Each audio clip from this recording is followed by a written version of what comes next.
Right, good morning everybody. How we doing? Liana, Peter, Dave, Willie, J-Hawk, Ryan, how are you doing? Hopefully you can hear me okay.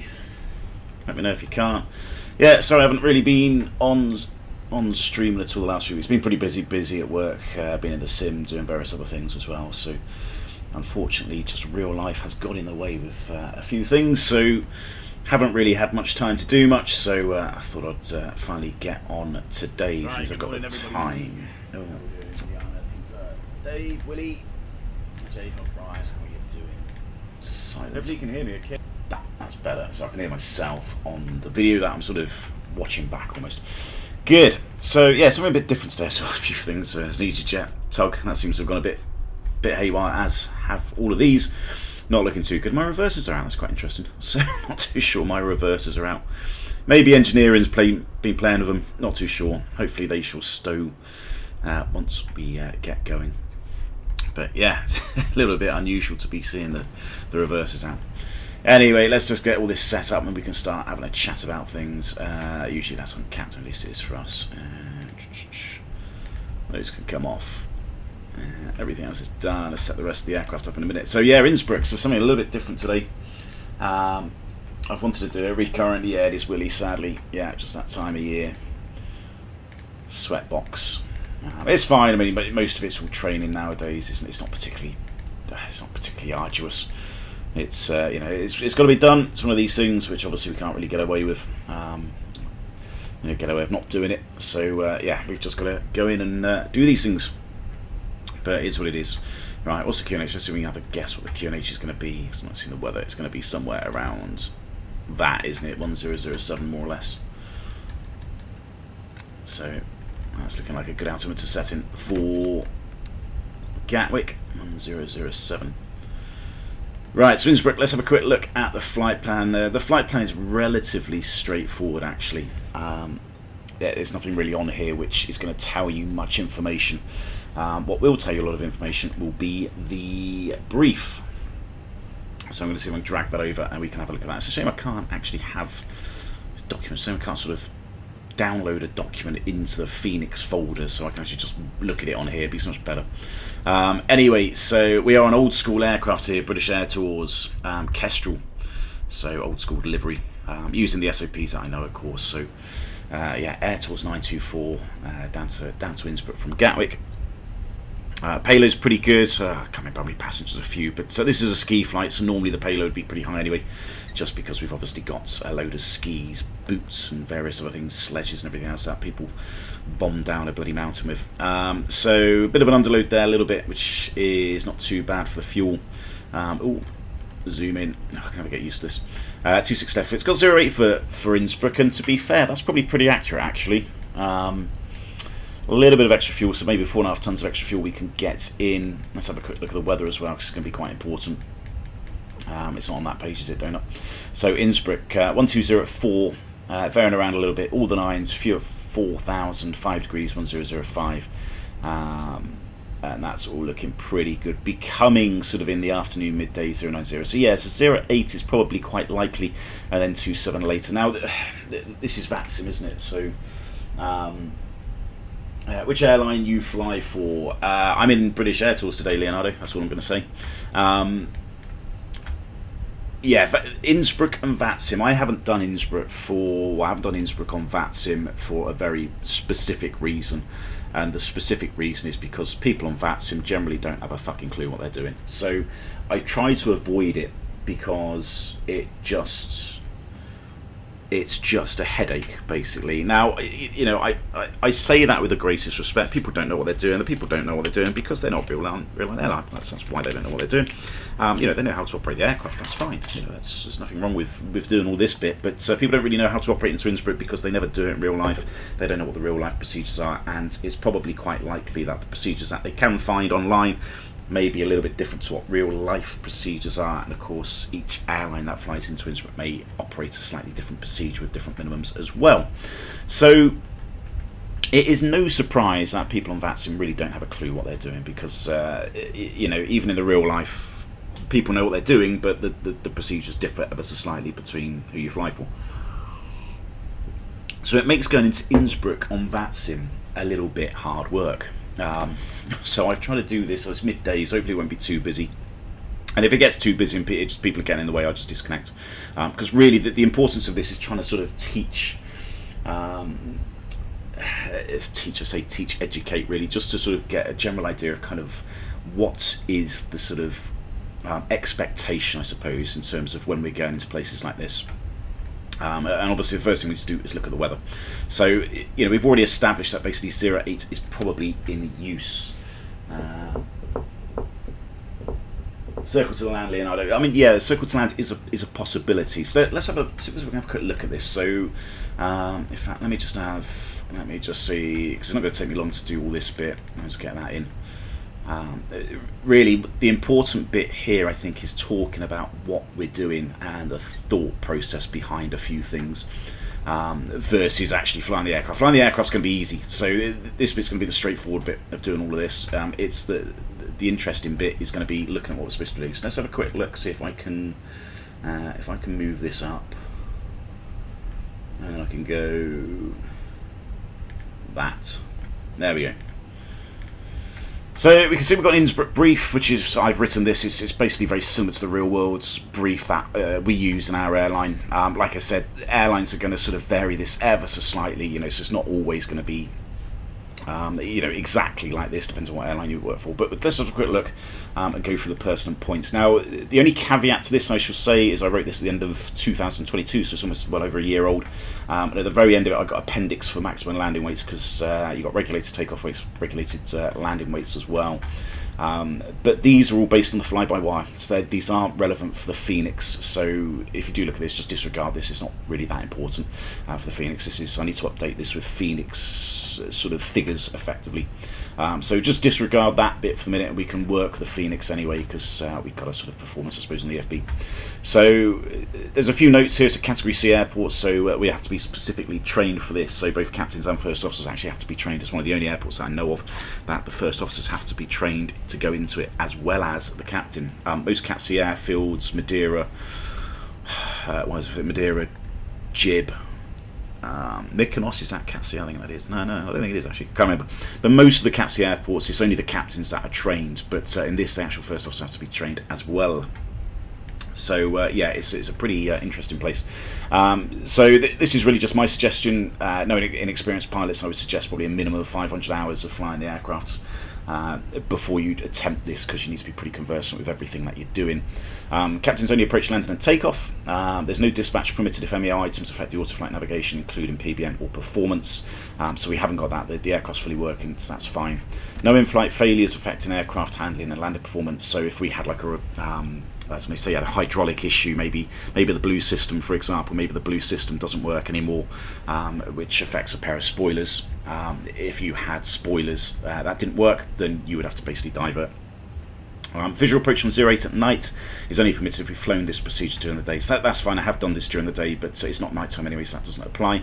RMP Zulu for 08, that is a day-only approach, and this is probably what we're going to do. So if I just go back into the sim and get the charts up. Skiathos, yeah, Skiathos, I think it's Cats here actually, yeah, I think that's a new one we've got. So let's have a quick look at Innsbruck, let's have a quick look at the charts, because there's loads of charts here. So if we can zoom in a bit, oh, no, that's the wrong button, not that one. That one, that's what I'm after. So yeah, we've got a load of charts, so I can run through kind of what we will be doing, what we won't be doing. So we've got an RMP Zulu here. Now, this is where it differs a little bit as well. In Navigraph, we've got this as an RMP Zulu AR, so authorization required. Now, in reality, our charts don't actually say it's an RMP AR, it just says it's an RMP approach. So we can do this. In reality, I think let's have a look at the minimums. So I think in Navigraph, yeah, all it's done is, because the reason it's an RMP AR in Navigraph is because it's got much lower minimums.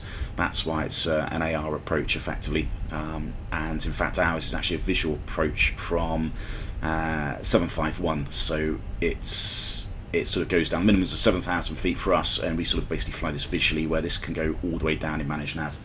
So we can do this in reality, we just don't do it as an RMP AR. we effectively do it from a visual approach from here, and we've got much higher minimums.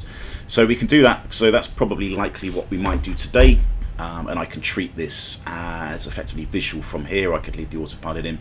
It depends really what I'm going to do.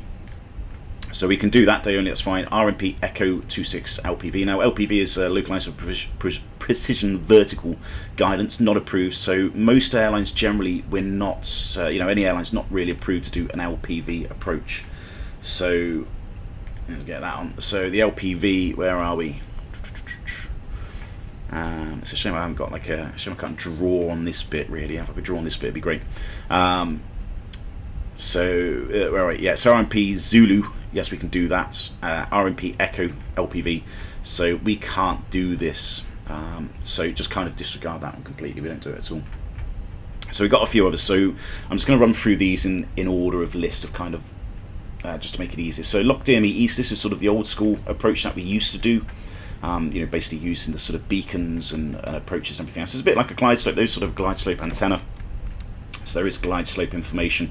But it's not a precision approach, if that kind of makes sense. It doesn't actually take you down to the runway. It sort of takes you down to a point in space where you need to be visual to land. So this is the old school. This is what we used to do. With a very conventional missed approach, so we're turning back rounding yourself and then flying back up the Eastern Valley. The special Lock DME East, that's also another one that we've done in the past. I'm not really too sure what the difference is. We're probably slightly different minimums, I'd imagine. I can't even remember. Again, it's not really the sort of things we do anymore. I think it's a circle to land, potentially. So it's maybe if you do a circle to land off 08. Lock DME West. This one, we can't do this one at all. The reason we can't do this is 4.7 degrees approach angle. So we don't do this whatsoever. So yeah, most airlines stay well away from this one. So we don't do that at all. The Lock R approach, this is something that we generally have done more often recently. So this is very similar to the Lock DME East approach. The difference is it says R at the end of it. Where are we? Lock R. And what does the R stand for? The R stands for an RNAV missed approach. So this is what sort of basically replaced the Lock DME East. This was the old-fashioned way. This was the newer way, Lock DME or Lock DME R approach. And this replaced the missed approach with an RNAV missed approach, which obviously is a bit more accurate. So that's what we used to use a bit more, a bit more regularly, I suppose. RMP Yankee, we've sort of discussed this again. This is one that we can use. This is very similar to what we do in real life, really, I suppose, where it's a visual approach from sort of 7,000 feet. So this is an option for 08 if the winds are out at outer limits. If it was maybe 090 at 20 knots. That's outside tailwind limits, and performance-wise, you probably couldn't land on 26 anyway. So you'd be more inclined to do one of these approaches onto 08. So that's one of the options we can do. We already said we won't do the LPV approach. This is the one we're more likely to do, even though it's not an authorization required. We can do this in the sim, so we've got the lateral deviation scale on the PFT. We could potentially do this one. Or this is an old jet, so technically we probably couldn't. But we'll discuss that on the way. RMP Zulu for 2.6, again, this is more likely what we do in real life. Nowadays we just use higher minimums because that just makes it a non-AR approach. And then obviously we've got a visual approach, a couple of visual approach procedures that come off the Eastern Valley approach, and then we've got a circle to land onto 08. So there's a few approaches that we can pick here, and most likely we would do an RMP approach. So I would probably opt to do something like this today, because this is an old aircraft. Excuse me. It wouldn't likely have RMP AR capability of a lateral deviation scale on the PFD, so it'd be more likely this approach we would do, if not a Lock DME East approach, something down here maybe, and then going on to the visual approach onto 08. So yeah, there's a few options we can have. The actual flight plan itself, oh, that's the wrong button. It has got us going down to Elvos, I think, which Madab. No, it's got Madab and then Madab Ron Bravo, which takes us to the initial approach fix for 08, which is actually quite useful. Yeah, on that one. Yeah, where are we? Arrival. So Madab to Elman, that's it. So it's effectively taken us to the initial approach fix for the 08 approach. We're unlikely to go all the way off to the east and then back round on ourselves, because that's just going to cost more fuel. And the prevailing wind sort of coming down the valley anyway, so it's more likely most people are going to do the Western Valley approach into 08 today. That's probably, the likelihood of things happening. So those are the kind of approaches. We've got departure restrictions. I'm not going to do the departure today, so I'm not going to talk about that today. There's regulated landing weights and regulated takeoff weights applies. We need to check the tables. Now, again, this is just these are only for fly-by-wire at the minute, so kind of disregard those, but we can still work it out in the EFB. In terms of the alternates, normally all 4 destinations have got contracts with the airline. And again, our primary commercial alternate is Munich, and then we've got Salzburg, Friedrichshafen and Zurich. And if we look at our flight plan, that's effectively what we have. So we've got Munich as the alternate, and then if we keep on going down,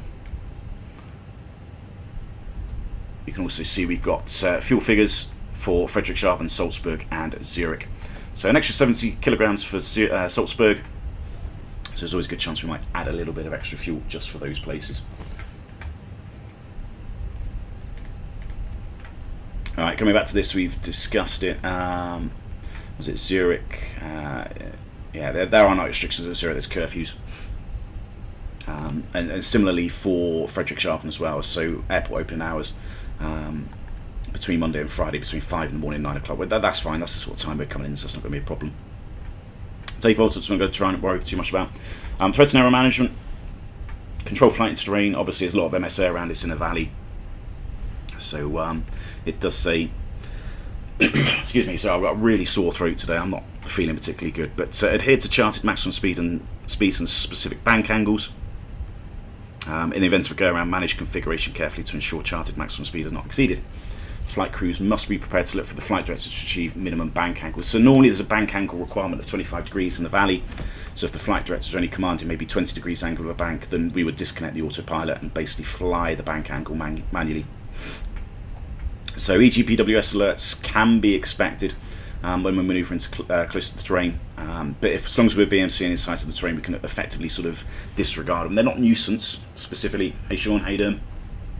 But as long as we're VMC and we're happy that the aircraft is perfectly safe from terrain clearance point of view, it's not something we're going to sort of react to effectively.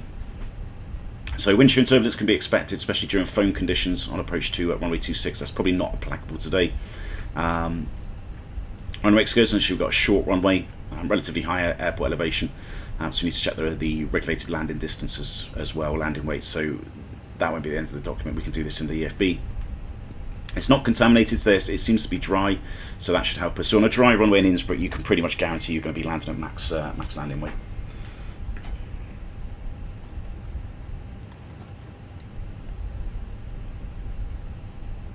I'm just replying to the message, just text me. Got to collect a pass with the neighbour. Oh, excuse me. So this is another thing that we'd normally do, or have to do. A dispatch landing performance should be assessed prior to the outbound sector as payload restrictions may occur. So this is normally a ski flight, so the payload's usually pretty high on these sort of flights. So if you've got a wet runway of potentially a slight tailwind, you might be quite restricted on your landing weight. But obviously you can, there's only a minimum amount of fuel you can take. So if you can't take any less fuel, there may be restrictions on the payloads. In terms of recommendations of how we fly this approach, recommend all approaches should leave the platform altitude config 3 and gear down and selected speed 150 knots until the final approach path. So we can discuss this in the flight. Runway 26, there is a steeper angle that may lead to unstable approaches. There is extensive glider activity in the spring and summer, probably not on Vatsim, but is a risk. Possibility of light aircraft operating without the mode C transponders. They may be around but with no altitude reporting on their TCAS. And of course there is TCAS threats with helicopters and other traffic. So there's an arrival procedure here. We need to look through this, check the minimum, you have the required visibility and ceiling for the approach, the expected concern. So we'll just go back to the sim and look at what we're probably likely going to do.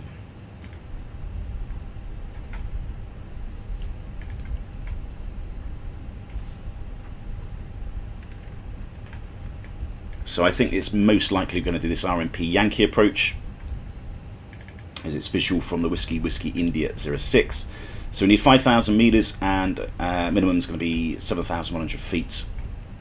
So we basically need to be visual from the 006.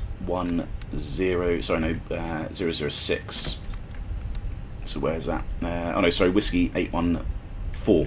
So yeah, we need to be visual by here. So yeah, that's probably around 7,000 feet. So just have a quick look at the weathers. Let's go on this. Now this is really where it sort of determines what approach you can do.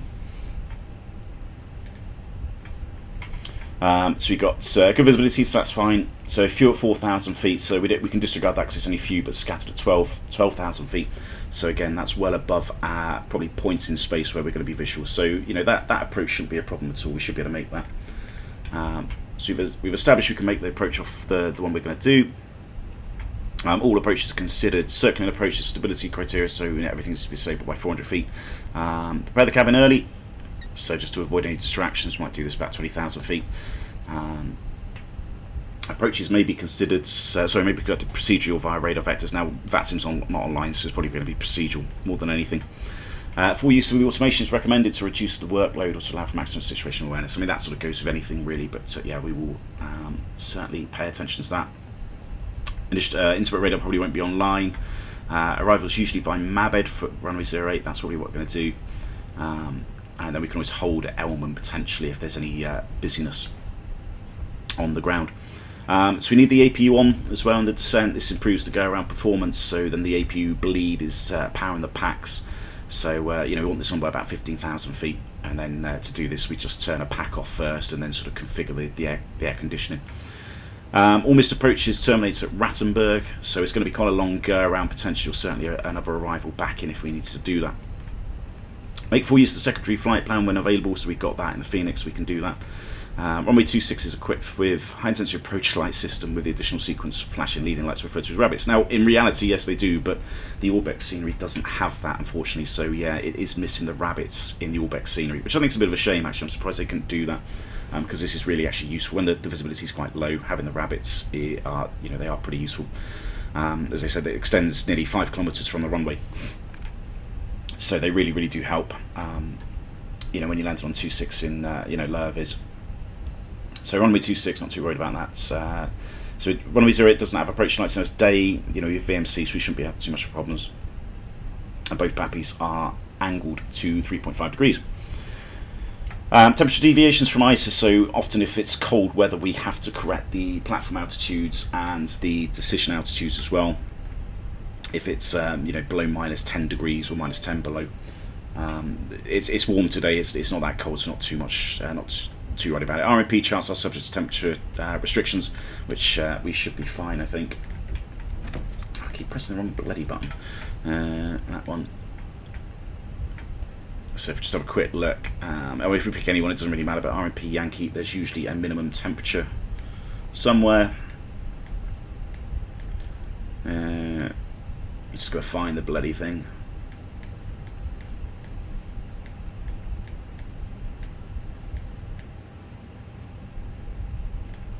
Maybe this one doesn't have it. Look at the RMP Zulu. I'm sure that will have it. Yeah, there we go. So uncompensated Barrow VNAV systems. Procedures not available below minus 7 degrees. So if it was minus 10 degrees, we wouldn't be able to do this. Which it isn't, so it's fine. Where else are we? So radar, if online, may correct the minimum radar altitudes. Now, it's not going to be a problem today, so it's not really too much of a difference. Not too much of a problem, really. In cold weather, the atmosphere differs from ISO conditions. The ADRS computes flight path angle from the inertial data from barometric altitude. If appropriate, the flight crew can increase the selected flight path angle to maintain profile. When the temperature is lower than ISO, the actual flight path angle the aircraft flies is less than what the computer is displayed. So we just need to, you know, monitor that. If it was cold, it's not really a problem today, so we're not going to worry too much about the temperature corrections. So the approaches, we're probably not going to do runway 26, but there's various notes here for the ones that you might do. So again, runway 08 RMP Zulu. That is a day only, so we could do this, but the aircraft's not capable of doing the RMP AR. You're just planning to join me, Josh? I would do, but just I knew somebody was going to say this. Just don't depart at the same time as me, please. Just depart either 10 minutes earlier, 15 minutes earlier, or 15 minutes behind me. Give me plenty of time. Do not go at the same time as me, because you can't do all this at the same time. If we're all going in at once, it is going to be fucking chaos. So give everyone space. You know, give people at least 10 minutes separation. Otherwise, it is just a complete bum fight. That's the only thing I would ask if you are going to do that. So yeah, day only minimums due to high minima may. So yeah, this is a real world aircraft problem, but it's not really a problem in the Fenix actually. So it says due to the high minimum, it may not be accepted in the flight management guidance computer. So normally in the perf page of the FMGC, when you're down here, this usually only goes up to about 5,000 feet. So you can't actually put 7,000 feet in if you minimum. So now you can in the Fenix. They haven't actually coded this, so you can put. Oh no, maybe you can't. Or maybe you have. Oh, okay, maybe they've changed it. Ah, they have changed it. Minimum. Perfect. So I remember in the Fenix a while ago, you could actually put almost any value in here, which wasn't right. You can only put up to a maximum of about 5,000 feet. So it looks like they've done that. So because we've got high minimums, we can't actually enter a barrow, which is quite interesting. So yeah, that's going to be a bit more realistic for us. So yeah, so short visibility adequate sequence, we've done that. Missed approach, that's fine. So this is probably visual approach. So I'm probably not going to do this, but this is a visual approach coming down the Eastern Valley, and there's a bit more of a circuit to fly. Now I'm not probably going to do that, but I can discuss that if it looks like we need to. If ATC come online and ask us to do it, then we can start briefing it. The RMP Yankee is not usually flown due to the high minimum. So we're going to do sort of maybe almost a I don't know, some combination of this and this, I'd imagine. Of course, locked in West we can't do because of the higher approach angle. So departures, not doing departure today, so I'm not going to worry too much about this. Weather, we can see runway 08 is usually preferred, certainly in the foam conditions. It's not really foam conditions today, but it can be quite turbulent if we have that. It's really wind socks, I'm not going to worry too much about that. Wind drops. I suppose we have got this now, haven't we? We have got de-icing facilities that is simulated. I don't think the fan blade de-icing is simulated, but we do have the de-icing, so yeah, I probably need to update that as well. Alright, dispatch landing weights. Let's get rid of this now because I don't really need this document anymore. And let's just have a quick look at landing performance. So I'm really not feeling particularly well today. You know, you wake up and you're just very, very, and it sounds like you've got a cold. So there's the wind, 090 at 6, so probably 08 in use. There is no indication of rain, not at the minute. Let's have a quick look at the TAF. I don't think there was any indication of rain on the TAF either. But let's just double check. Always go worst case. So no, it should be a dry runway today for performance wise. So I mean that does help us. So if we were dry, if we were at max landing weight, 66 tons, medium water brake, max reverse, flat full, auto thrust on. So we can see on a dry runway that in terms of a regulated landing weight, we know at 66 tons we're fine. We can get into Innsbruck with no problems whatsoever. Even if it's wet, there we go, we are just on there. So we can see even with a wet runway in Innsbruck onto 08 at max landing weight we can land. Now it gets a bit more interesting if you start adding tailwind components to it. So if they wanted us to land on 26 for example, then you're starting to have to look at your regulated landing weights because you're struggling to get in. So you might have to reduce your landing weight or potential planned landing weight to get into these sort of runways with tailwind components. Again, if it's dry, just about. And in fact, I mean that's the factored landing distance with a 15% safety margin. We could still technically get in. Yeah, lots of lemons. I don't know, it's just my nose. I just feel like my sinuses are completely full with horrible stuff, so not particularly nice. Anyway, so that's a quick look at Innsbruck in terms of we've got half an hour to go. Let's see if we can get people on. Seem to load people up. We're supposed to go about past in about half an hour, so let's go. Press refueling. Refueling truck is on its way. I don't think it's going to take too long to get people on, to be fair. Please don't load aircraft until the fuel truck arrives and ask to do it. Yeah, let's just get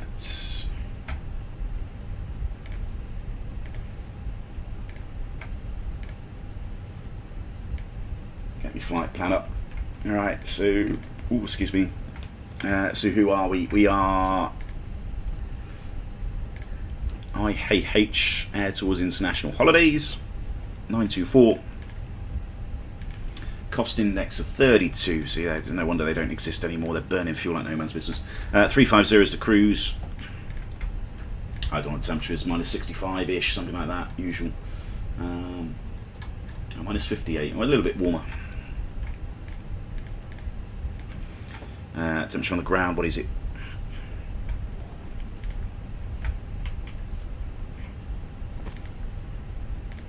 Got an ATIS as well, perfect. Oh no, they've gone offline. Oh, fair enough.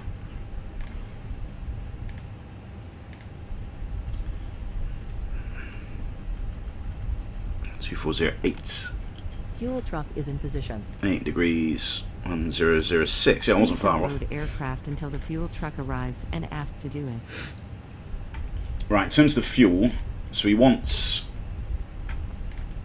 What do we want? We want about 5.8. We got a bit of extra space to get on. That's landing weight limited, so we get another 4.5 tons on. We'd be at max landing weight. So I'm going to put a bit more on just because it's Vatsim, and it could be chaos. So I'm going to put another 2 tons on, which does sound a bit excessive, but you would use that. You would use a lot of it if you do a go around another approach. So I might even do more than that. I might even put 3 tons on. We can get 4.5 on. So I'm going to go 3 tons on top of that. So I set 5.8, so it's going to be 8.8, isn't it? 8 tons. That'd be perfect. I'd rather have it not need it and need it and not have it.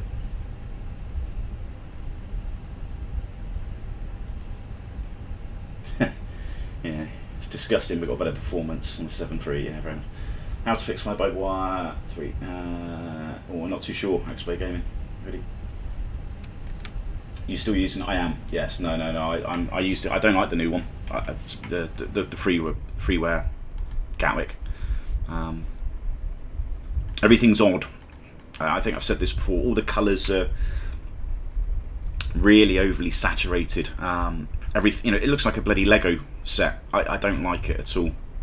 It's. Please use your airplane fuel system to set the desired fuel quantity. Yeah, it just doesn't look good in my opinion, and of course the guidance looks shit as well. So, it's no discredit to the guy that's done it, but I just don't like it. Real time. There we go.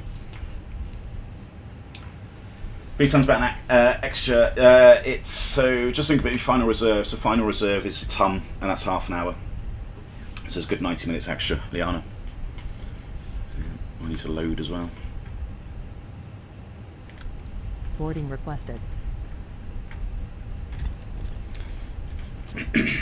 Oh god, I feel so crap. Problem is, I don't feel like I can talk very well. That's the problem. Of course, doing this is not easy. Right, 33,000 feet. That's pretty good. 0 fuel weight is 58.8/30 until we get the load sheet. Alternate is, what's the alternate fuel? It's about 1.4 to Munich.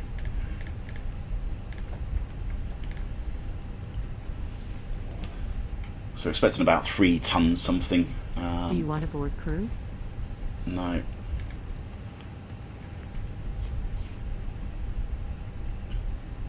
So this should populate really. Passengers boarding starting. So 8.8. So it's a little bit more than what the flight plan was saying, but not about too much. It's about another 300 extra. So we're going to go at 8.8. 67.4 is takeoff weights.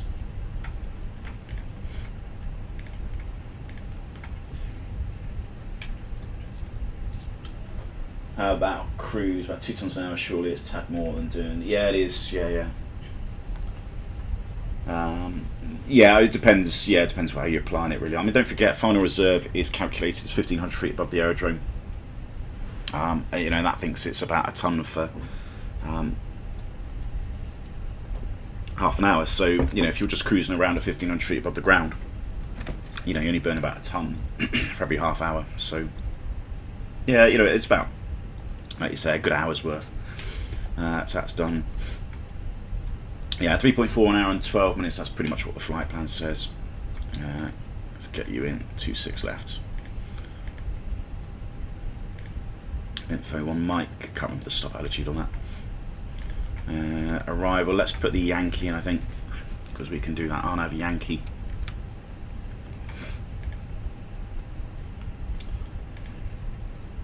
I'll have 1 Bravo. Alright, Elman.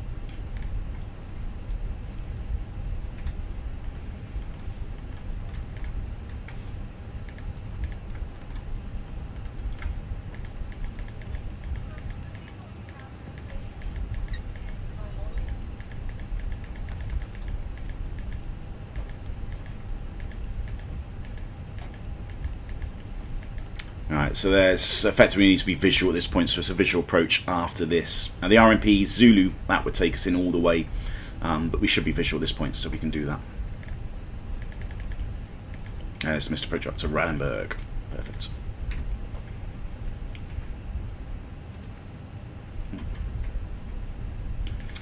Radnavs don't really need anything on there. Progress has come back here if we need to. 26 left. Performance will come back to in a second. Fuel, we've ducked to that secondary. We need an engine fail.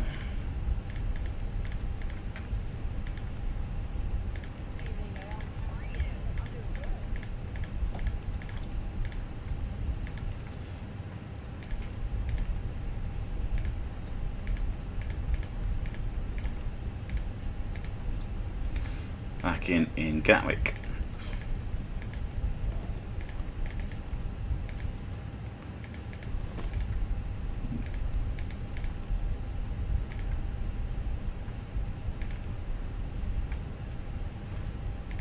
Hold down in Willow.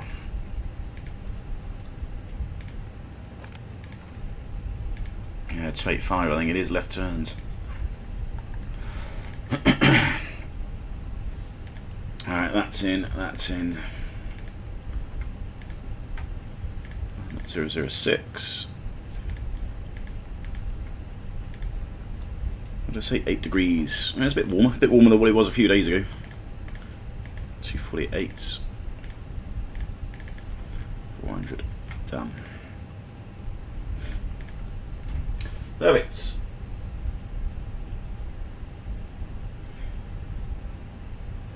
Hate the motion blur. Feel free to turn it off. It is off, I think. I think so. I don't think it's on. Might be. I don't know. Sorry, I won't pan around too much. Right, performance. Let's have a quick look at the performance. So yeah, 159. So pretty good loads. Performance. I told Gav this as well. I did say they need to sort things out for Gatwick. And we've got a preliminary load sheet actually. Let's have a quick look at that. Yeah, the departure, the distance to takeoff run available, 26 left on Bravo and Gatwick was wrong. So I think Phoenix have corrected that. So hopefully, yeah, no, nothing yet for the load sheet. So Bravo 1, 2891, perfect. So they've corrected this. This is good. Yes, this is the correct figure now. This was higher. It was 2898 or something ridiculous. So you know, technically, applying the letter of the law, you couldn't use these performance figures because it was the wrong intersection length. But they've corrected that now, so that's fine. We can do it. So what will be 240? It is dry as well. Good. So probably go config 1, no toga. Don't need the anti-ice. Well, it was raining. I did see it was raining in Gatwick earlier. So I'm wondering if the ground is wet. No, it is sunny now though. Let's stick it at dry. I think it was raining. Actually, let's go wet, just in case it rains again. There you go. Belts and braces, and we're covered, aren't we? Anti-ISO engine and beyond. Packs off. 67.4. I just need a trim, which I need a load sheet for. Where's my departure charts?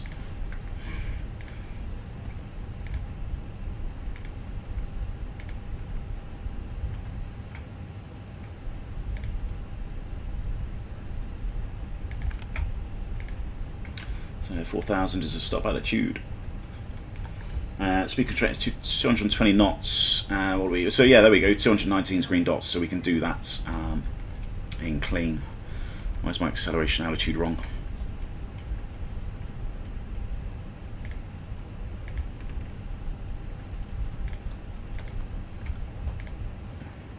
No, it's all wrong. Shouldn't have that. Shouldn't have that. Shouldn't have that. That's no, it won't have that.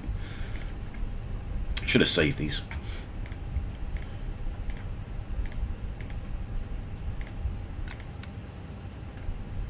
That's better. Proper old school aircraft now.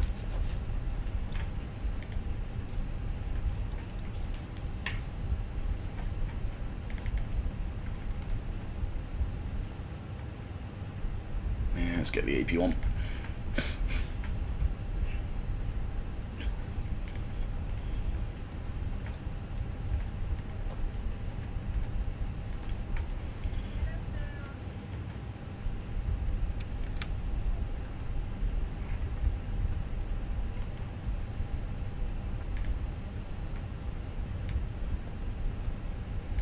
Oh, Gatwick approaches online, perfect. 126, 825.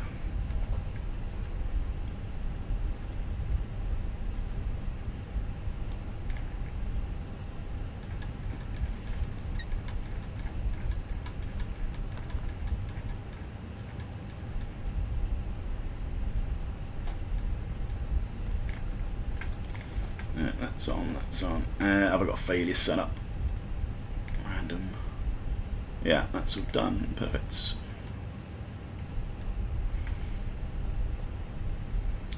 We've got minus 16, so we get a clearance at least. So we can grab that. What's the ATIS?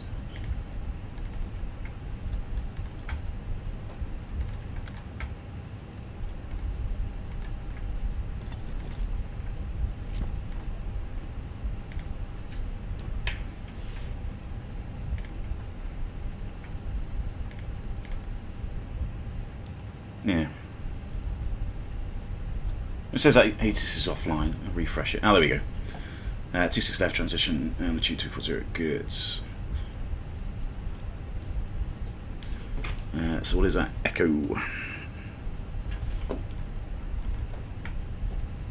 What's standing by? 17, I think. Yeah, 17.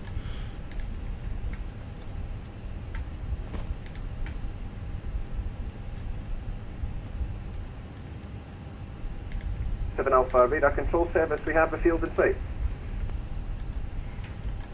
Element 27 Alpha, thanks. You cleared to cross the correction. You cleared to cross runway 26 left, routing overhead the midpoint north above altitude 1,500 feet.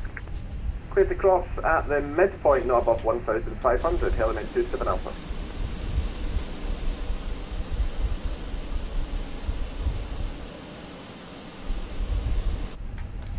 Gatwick approach, very good morning to Kestrel 924 on stand 17, got information Echo 320 requesting clearance to Innsbruck, please.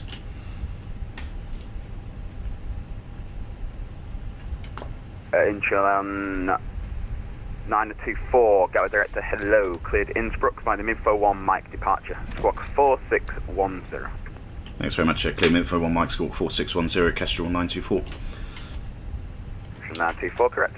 I don't think I had a clue what my call sign was initially. Right, 46. Gatwick Director, Easy 87 Hotel, Mike. Just going to get rid of him for a bit, otherwise it's a bit noisy.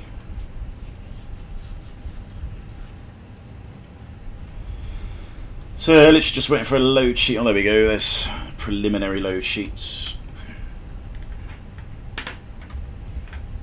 So we've got zero fuel weight is 58.6.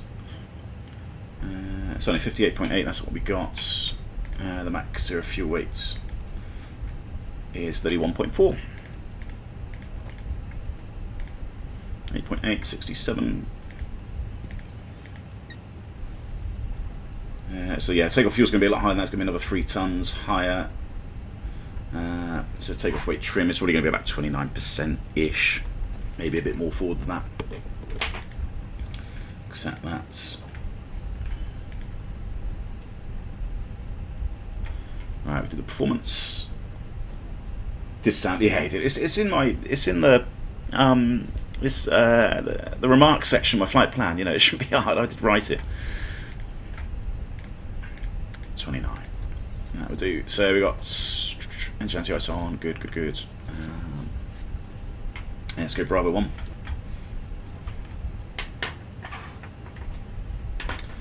So speeds 33, 44, and 46. 33, 144.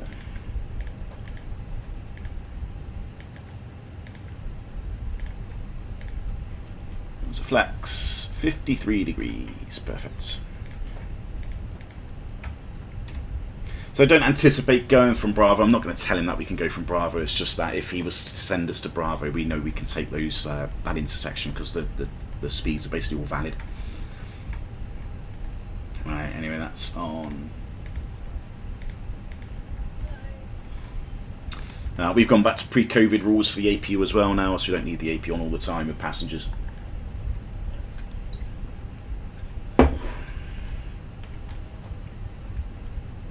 Fuel's on.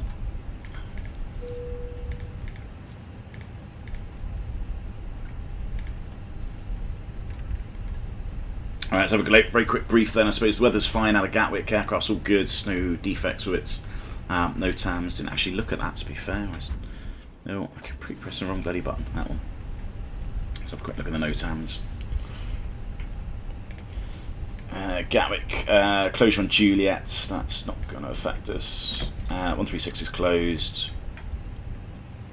A bit more work in progress. So actually between Juliet, between Piper and Romeo. Okay, that's fine. So no real no times really out of here in Gatwick, Innsbruck. What do we got? A bit of obstacles. Cranes, glider activity, or glider landing areas closed. Not worried about those cranes. Grass run or grass taxiways closed. That's fine. Not going to be landing on that. Crane. So good. That's all looking good. Munich, probably a few no turns, but you know, massive runway, massive airport, lots of approaches, so no problems there. The threats out of here, we are supposedly supposed to be a little bit over max landing weight.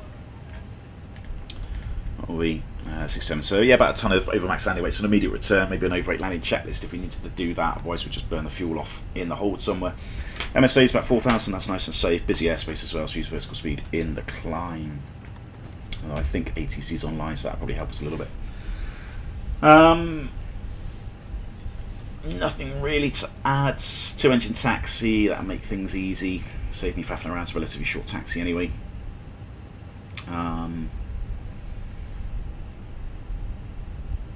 Standard company Airbus emergencies for Gatwick. We're going to hold down a Willow hold there if we need to come back. Nice long runway as well, so we should be able to get back in with no problems. Let's go checklist.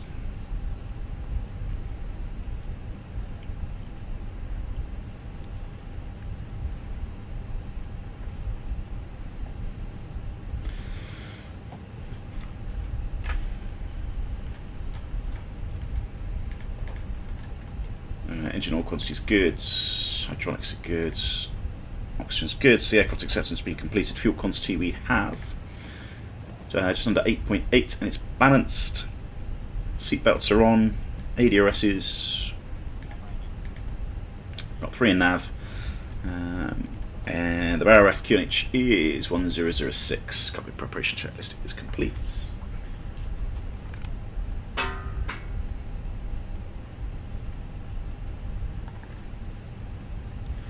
Yeah, Jayhawk. So yeah, I've just been really busy at work, various other things as well. Just life in general, and of course, just the odd days off that I get you know, when I'm not working, I just end up finding the missus at home, and she just gives me, you know, half a bloody million jobs to do. So even when I am off, I'm at home, I'm not actually really free to do anything.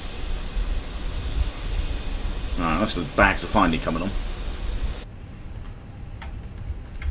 Let's get that on.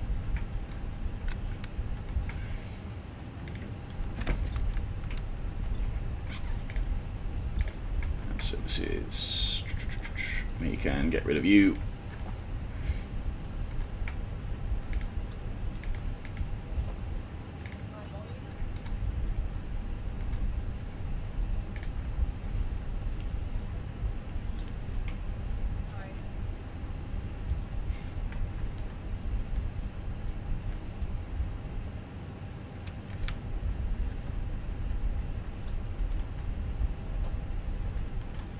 .8 minutes. I don't think we're quite going to be ready to go in 8 minutes. What does ZFB think? Yeah, another 30 odd passengers to go. 30, 40 passengers. Oh well, a bit late. We're a bit late. It's not a major issue.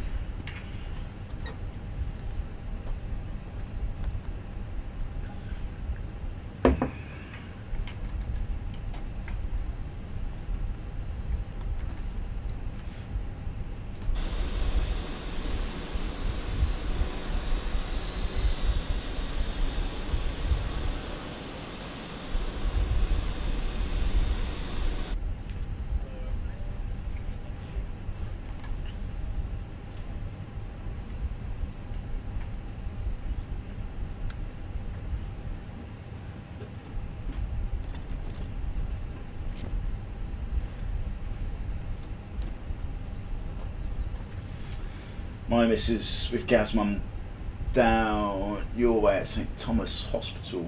They fly for me. Yeah, nice one, J-Hog. Good. Take the opportunities when you can, that's what I'll say. I seem to be having very little opportunities recently. Just, you know, being a bit of a nuisance.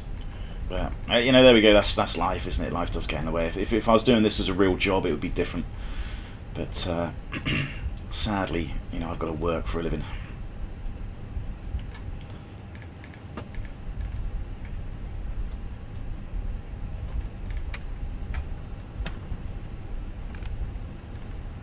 Oh, there's passengers. I was wondering if the passengers come on.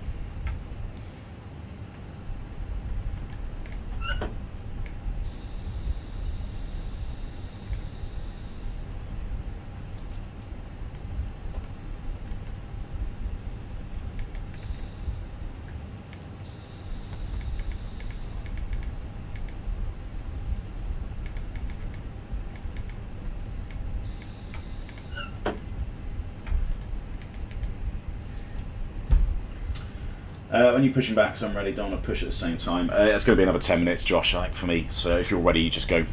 It's fine. Not quite there yet.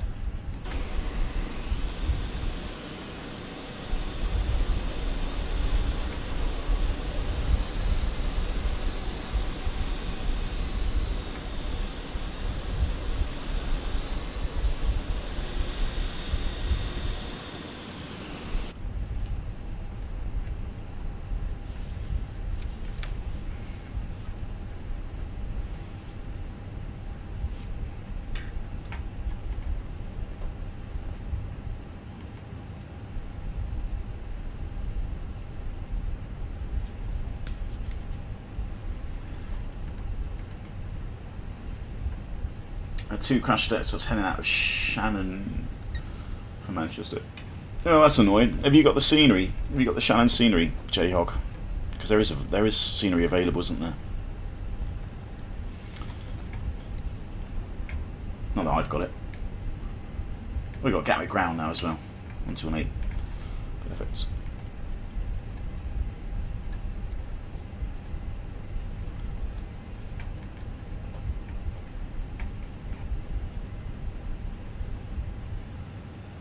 I have, what did I do recently?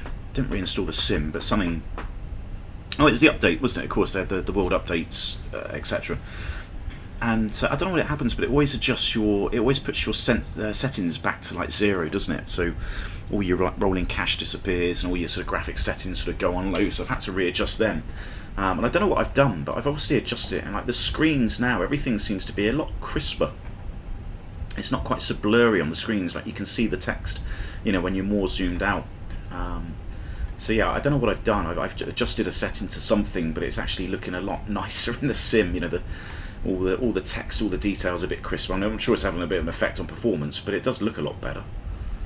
It's a little bit jerky looking around, but you know, I can sort of manage with that. I can deal with it.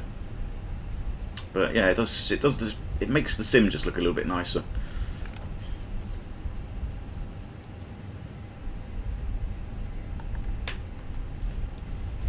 Hey Pete, is there any reason a 13-year-old 319 couldn't land in Bristol in fog, but a 3-year-old 320 could?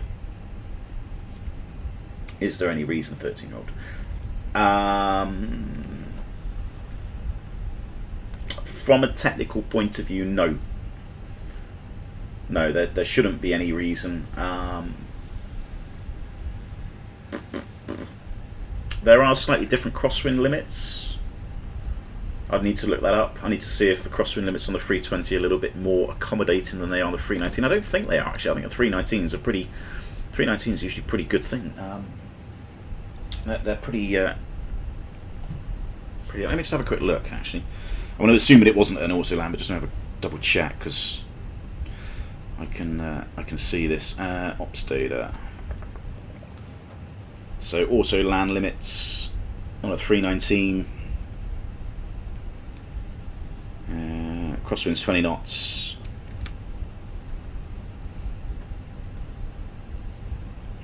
So 2020.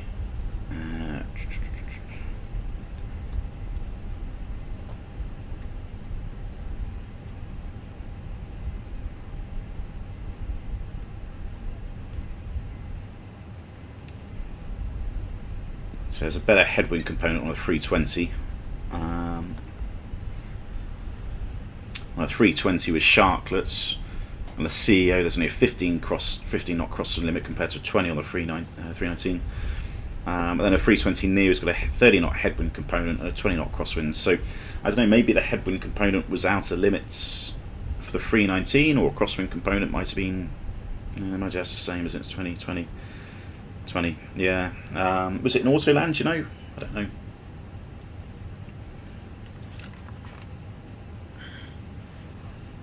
I mean, alternatively, just like it might have been the wind limits. You know, maybe it was a really, really windy day, and when the 319 tried to land, it was out of limits. When the 320 tried to land 2 minutes later, it was within limits. So, yeah, I don't know, Pete. It's very difficult to answer that. You know, it could just be one of those days where it just wasn't easy. If there's fog, there's not likely much. You would think so, Liana. You would think so, but Bristol is a world of its own. It's like, you know, it's like the bloody underworld. It's, you know, you can still have 25 knot gust winds in Bristol with it's not fog, you know, it's cloud. You know, it's at the top of the hill, so you're in cloud, and it's below Cat 1 minimums, so you've got an auto land, but the winds are then outside the crosswind limits. So yeah, Bristol's a peculiar place. It makes it very, very difficult from an approach point of view of how you do it, because you've almost got a plan to land. It plans to do an auto land with no decision height, and then if you're visual at, you know, Cat 1 minimum, then you can then just manually land it, but you can't then auto land because it's outside the crosswind limit. So yeah, it's just a pig of a place. A Saturn piece of 12 hours. Once the original aircraft couldn't land in Bristol and was replaced by a 320. Oh, I see what you mean. Couldn't land. Yeah, I don't know. No idea, Pete. Odd. I mean, that sounds a bit to me as if there was a bit of creative licensing going on with the excuse there. I don't know what went wrong, but yeah, I'm not too sure. Without talking to the persons involved, I don't know what it was.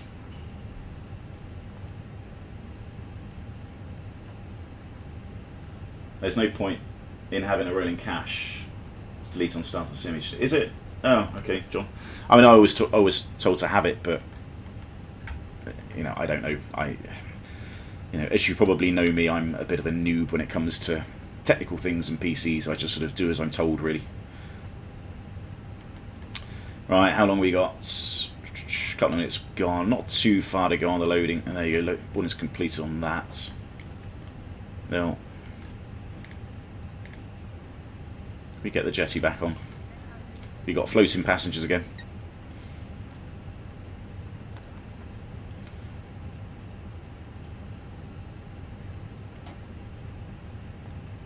That's better.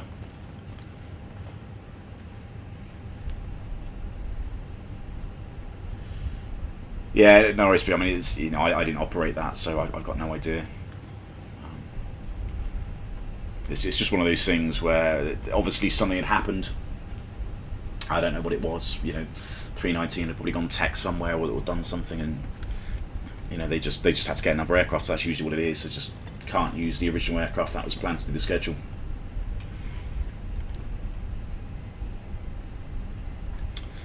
Right, come on. Right, boarding's complete for GSX. Perfect.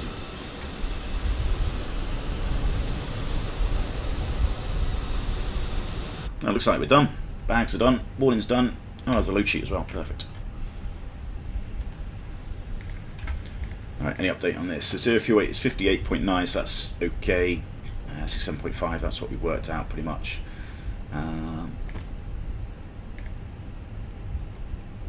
Trim, oh there we go, bang on, 29%, that's exactly what I guessed. So 29%, 31.2, so that's within limits as well, good. I don't think this will make the slightest bit of difference. 67.5.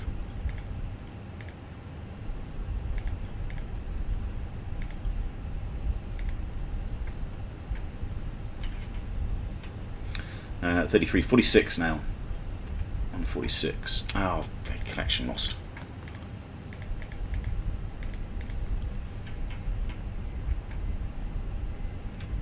As long as it doesn't do that when I'm rolling down the runway, I don't mind.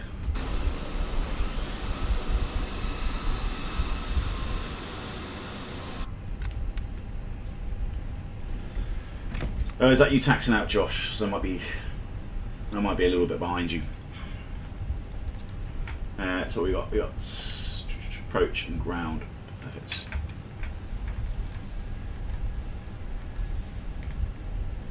Beck and Lima, Easy 87 Hotel Mike. Tom Jet 87 Whiskey, stand 130 with echo request, push start.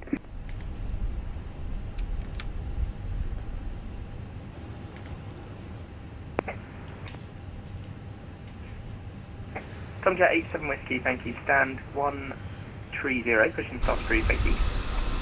Face east, Tom Jet 87 Whiskey. Tom Jet 78 Juliet, continue Papa, hold short Juliet. Continue Papa, hold short Juliet, Tom Jet 78 Juliet. All stations, Gatwick broadcast, information, we skipped a hotel, but anyway, hotel is current, QNH 100, Hello, Captain. oh no, now it's We are ready for 1005. Information Foxtrot 1005. Yeah. 1005. That's gone down one. We just take one off the flex, 52 degrees.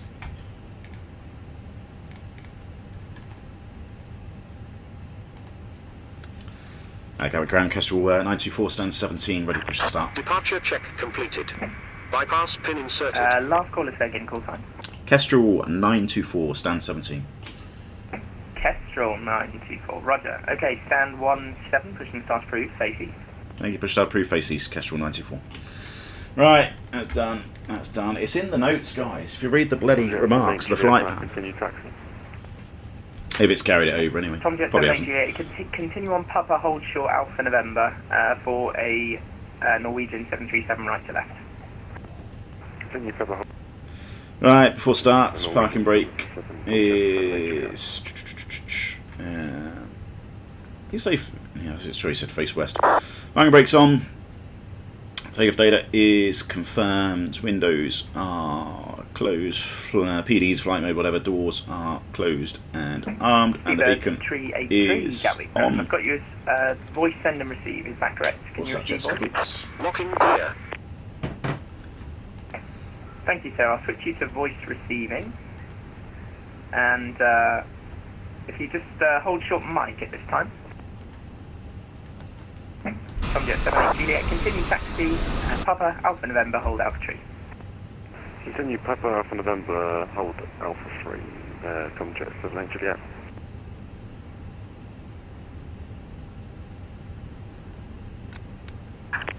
Release parking brakes.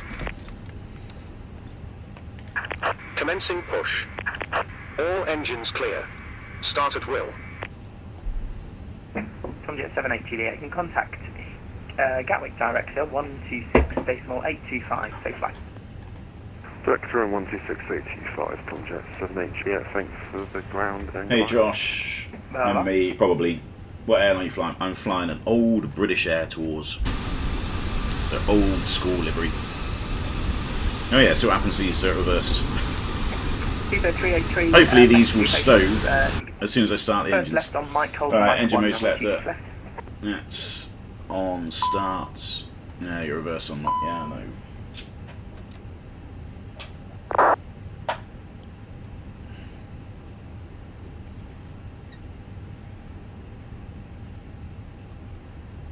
don't know if this is my controls. I did just redo the controls. I'm just ignoring this because I had to recalibrate the controls in the Mac too, so I'm just wondering if it just sent something before the start. Maybe I just need to recalibrate them again.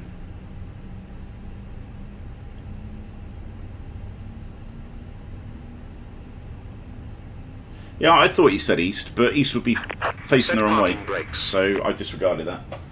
Right, parking brakes set. Waiting your confirmation for good engine start. Right, I was going to get rid of the ground crew, just so that's done. Cockpit to ground. We have a good engine start. You can disconnect. Unlocking gear. There we go. Yeah, so this is just it's just because my settings, just because I have to recalibrate the thrust levers. 87 Whiskey request taxi. So if I do that.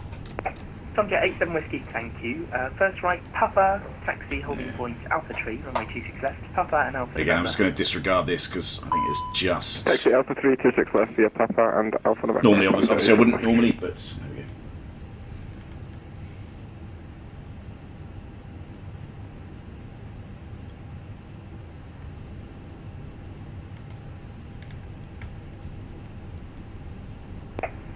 Easy 87 Hotel Mike. Got Tow truck disconnected. Might be a scenery Bypass thing. pin removed. So just next right onto Lima. Left is clear. Right is clear. Roger, next right onto Lima. Just turning onto Lima now. Easy 87 Hotel Mike.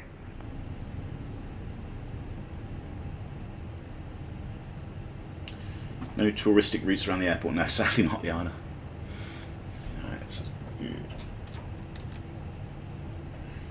There we go. Yeah, that's cleared it. That's better. Yeah, just a bit of a sim thing with that. That's fine. All right, that's done. Gatwick, good afternoon. Nordic 1308. Request 1012. So it's probably wet, so I'm going to put the anti-ice on. That's off. Nordic 1308. That is available. Continue Juliet for now. Hold short Papa. Juliet, Charlotte Papa, Nordic 1308. 21%. That's done. Speedbird 383. Hold position. Contact Director as expected. 126.825. Bye. So the off start, anti-ice is on, econ status is checked, pitch trim is 29% set, and the rudder trim is neutral after test complete. Ground Kestrel 94 is ready for taxi. Kestrel 924, thank you. You can taxi holding point Alpha Tree, runway 26 left. It's going to be a Kilo, Papa, and at this time, can you hold short Juliet, please? Yeah, no worries, taxi Alpha 326 left, Kilo, Papa, and hold short Juliet, Kestrel 924. Right, it's nice and easy, know where that is. So, clear on the right, clear on the left. Over to Gatwick Director now, 126.85, goodbye. That should have said. Director 126.825, thanks for Tom Jason Whiskey. Easy 87 Hotel Mike at stand 101. Thank you very much for your help. Easy 87 Hotel Mike, thanks for choosing Gatwick, bye bye. Possibly, John. Yeah, I don't know. I mean, it's in the remarks section of the flight plans, so. I mean, it is a very old school call sign and, flight number. Alright, brakes are checked. Alright, flight controls, full up. Full down. Neutral. Full left. Full right. Neutral. Full left rudder. Full right rudder. Neutral. Alright, that's done. That's all on me. That's done, that's done. Gatwick ground, good afternoon, Easy 84 Mike Whiskey, stand 105, Airbus A320 with Foxtrot, looking for the... So it's down here next, second left, first left is November. Easy 84 Mike Whiskey, good afternoon, Gatwick ground, you're clear to Paris Charles de Gaulle, Hardy 1 X-ray departure. And then Juliet's on the left. Use the MacDrift taxi route, that's a new trick. Yeah, there you go. Little scratch pad is, pretty handy. Right, quick ped sim performance, and we got Bravo figures going to go from Alpha as expected. Just drive it in front of me, why don't you? Engine out departure, standard strategy for Gatwick, straight ahead 17 left turn to Willow. Departure we have, should be info 1 Mike. It's in the box, and we're stopping at 4,000 feet. Easy 84 Mike Whiskey, thank you, read accurate. Thank you.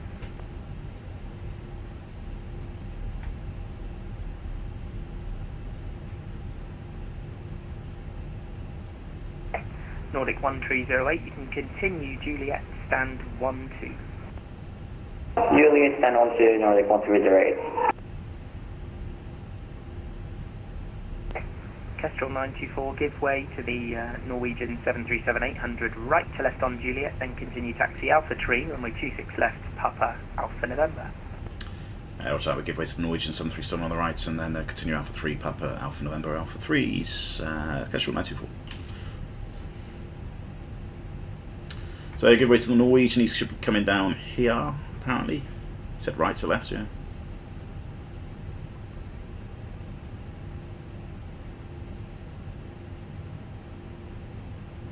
Here he is. Flying tampon. Once he's clear, it's down here, not this Juliet, then Zulu, so then the second left Alpha 3 is over here. At 3 minutes. Using the MacDo for the taxi note. Oh yeah. Alright, there's Norwegian.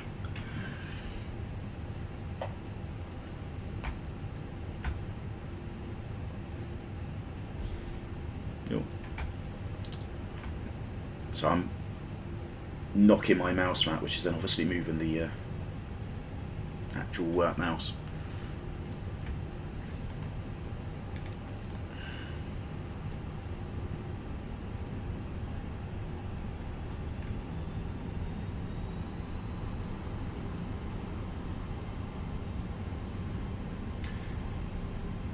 Did you just...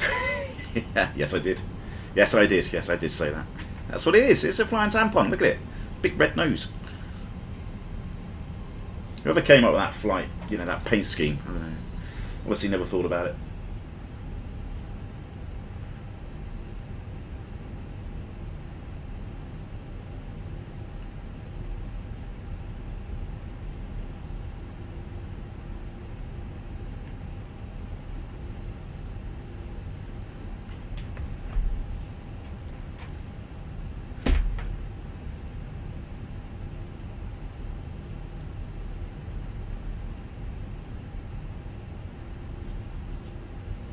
Right, taxi checklist, flight controls are checked. Flap setting is config 1. Kestrel 924. Director now 126.825. Bye. Thanks very much, Director 126.825, Kestrel 924. Thanks so much. Have a good day. Bye. Where are we? Flap setting config 1. FMA's climb now blue 1FD2. Radar predicted wind shear. That is on. ECAM is takeoff, no blues, and EFBs are stowed. Guys, 459, turn right heading 270 degrees, descent flight level 8, sir.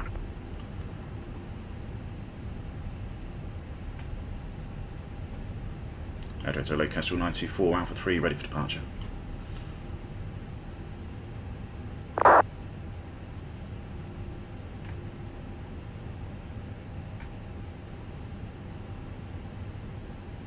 Kestrel 924, Gatwick direct to hello, roger, hold Alpha 1. Hold Alpha 1, Kestrel 94.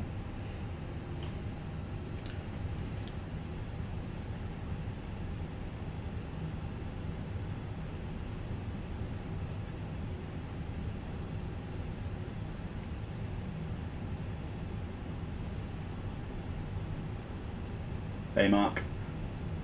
Yeah, so I've been very busy at work, been in the Sims, doing lots of other things, lots of busy at home as well. Just work, not work. Home life is just getting in the way at the minute. So it's just really limiting the amount of time I've got to go on the Sim. Jet 78 Juliet to Unicom 122 decimal 8, bye bye.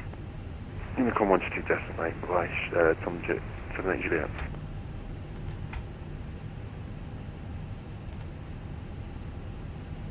To a 7389 at turn left, heading 275. Once established on the localizer, runway 26 left, descend with the glide.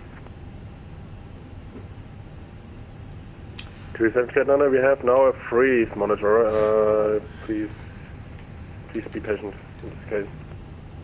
Easy 76 Quebec Foxtrot, no ATC speed restriction. So somebody there at 7 miles. So yeah, we could get out in that gap possibly if they were quick.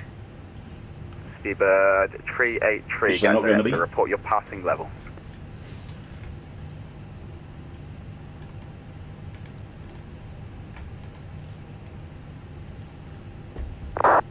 Two 7389 is now ready to copy. 7389 at turn left, heading 275. Once established on the localizer, runway 26 left, descend with the glide. Turn left heading 275, when established on the localizer, descend with the glide, 2739. Seabird 383, thanks, climb now, flight level 180. Tom Jet 87 Whiskey, continue Unicom 122 decimal 8, bye bye. Unicom, thanks for Tom Jet 87 Whiskey. Oh, they could have got me out in that gap, easy. Roger. Kestrel 924 via Alpha 1, line up runway 26 left. Alpha 1, line 26 left, Kestrel 924. Perfect, good.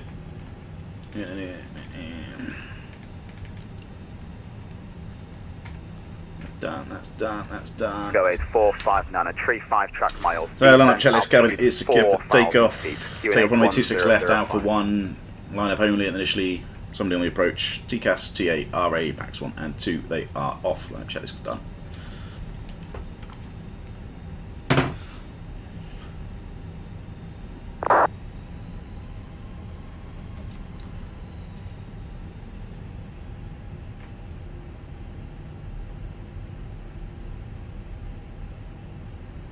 It's flight 89 a whiskey, 40 track miles, descend altitude 5,000 feet, QNH 1005.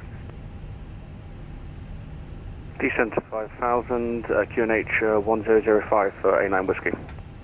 Kestrel 924, service wind 250 degrees, 9 knots, runway 26 left, cleared immediate takeoff. Cleared immediate takeoff, 26 left, Kestrel 924. Alright, takeoff. And flex 52 SRS runway. Thrust is set. Easy 76 Quebec Foxtrot, expect late landing clearance, service wind 250 degrees, 9 knots.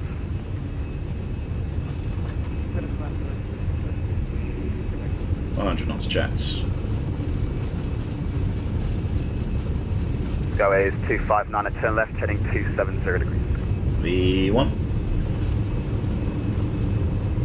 Rotates.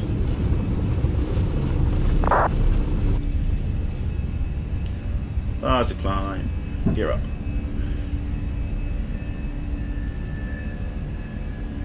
Easy 76 Quebec Foxtrot, runway 26 left, the service wind 250 degrees, Hey, 9 knots, clear to land.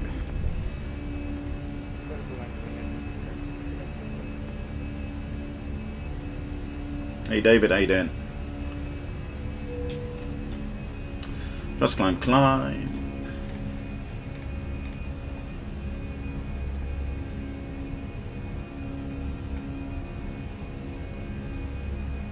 Kestrel 924, report your passing level. Passing 2,000 feet, Kestrel 924.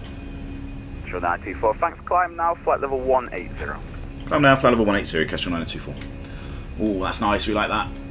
Nice initial good climb clearance. So first climb, open climb, set standard.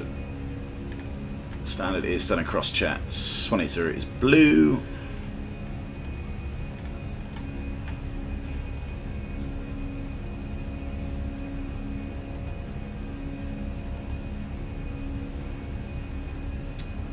SB flat 0, speed check flat 0. This golf course has disappeared now, and that's turned into farmland. Unfortunately, it was a quite nice golf course actually. One of the hardest golf courses I've ever played. That was Rusper.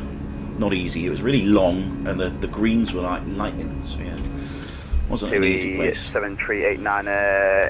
If able, speed 160 knots until 4 DME. If you could speed it up, please. 160 knots until 4 BME 27389. Go is 459, reduce 160 knots.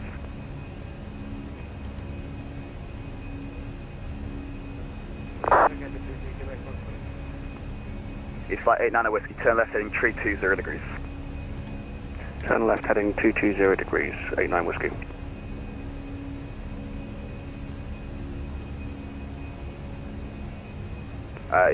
Correction, he's flight 89 whiskey, it's 320 degrees. Correction, 320 degrees for 89 whiskey. Easy 76 Quebec Foxtrot, contact ground 121.8, see ya.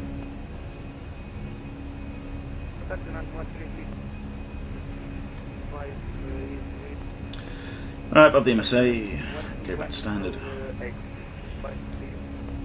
383, Unicom 122.8, bye bye. And once you start accelerating to 250, you're going to let the gammon crew out.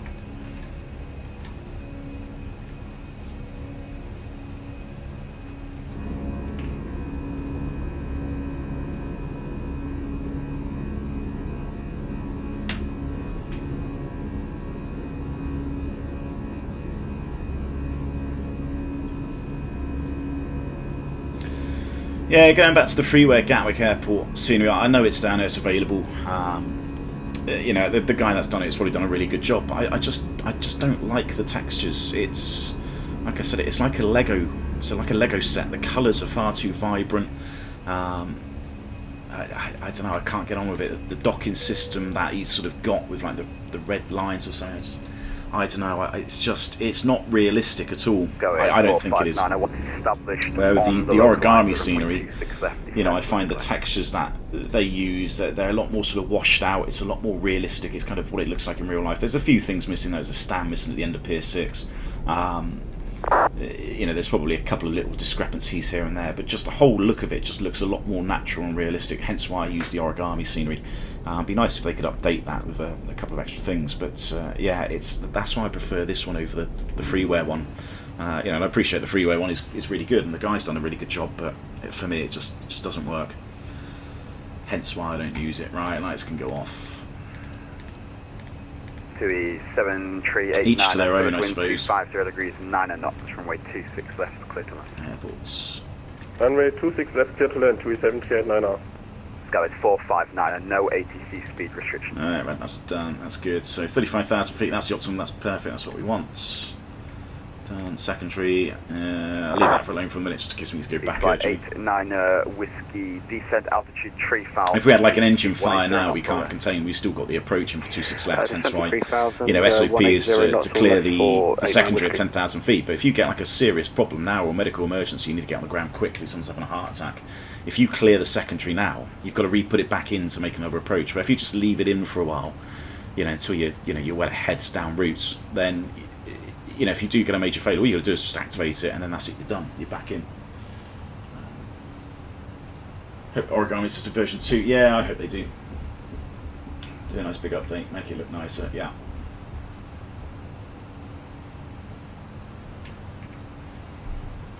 Yeah, I just think it looks a little bit better. Did I release one? I can't remember. Oh, whatever. Do it again.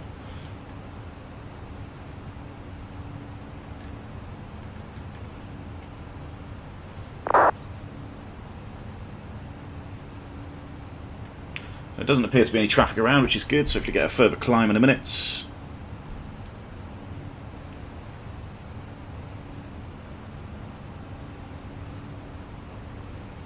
a couple of rivals into Gatwick by the looks of it, but no, that's good. Yeah, there's not really any traffic around on the south coast. They're all sort of departures going the direction we're going. There's another BA in front of me. He's going off to Innsbruck. It's flight 890 Whiskey for separation. I'm going to take you through and establish you from the north. Going to establish me from the north then, for 89 Whiskey. Yeah, so we've got about 5 arrivals by the looks of it into Innsbruck, which is not, that's not too bad. That's probably manageable. It's going to be maybe a couple of departures as well. It could be a bit interesting. That's why we take extra fuel, because there's always a likelihood of holding. So what's your ETA? 2 o'clock. Mine is, what did it say? 3 minutes past 2. So just over an hour's time, an hour and 5 minutes. I don't, I'll probably walk dog at 3 or something. I'm not in any rush. So if I need to hang around a little bit to get into Innsbruck, it's fine. We've got loads of fuel to do it. Is there London control on? No, there isn't. East flight 890 Whiskey, turn left heading 230 degrees. Correction, 220 degrees. Cleared ILS approach. Probably outside Gatwick approaches area now. Turn 220 degrees, clear for ILS approach on runway 26 left. Yeah, 89 Whiskey.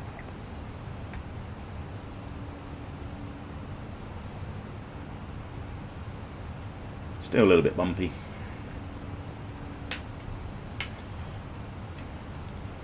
Castrol 924 is approaching flight level 180. Castrol 924, thanks. Continue Unicom 122.8. Have a good flight. Thank you very much. Unicom 122.8. Have a good day, Castrol 924. Good, that's Unicom now. He forgot about me.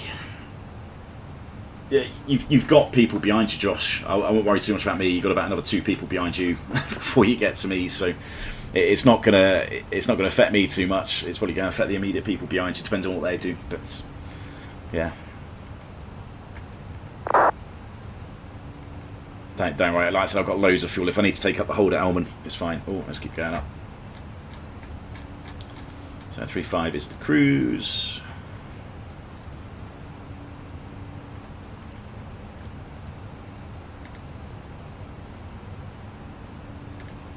And Spanish climb 350 blue.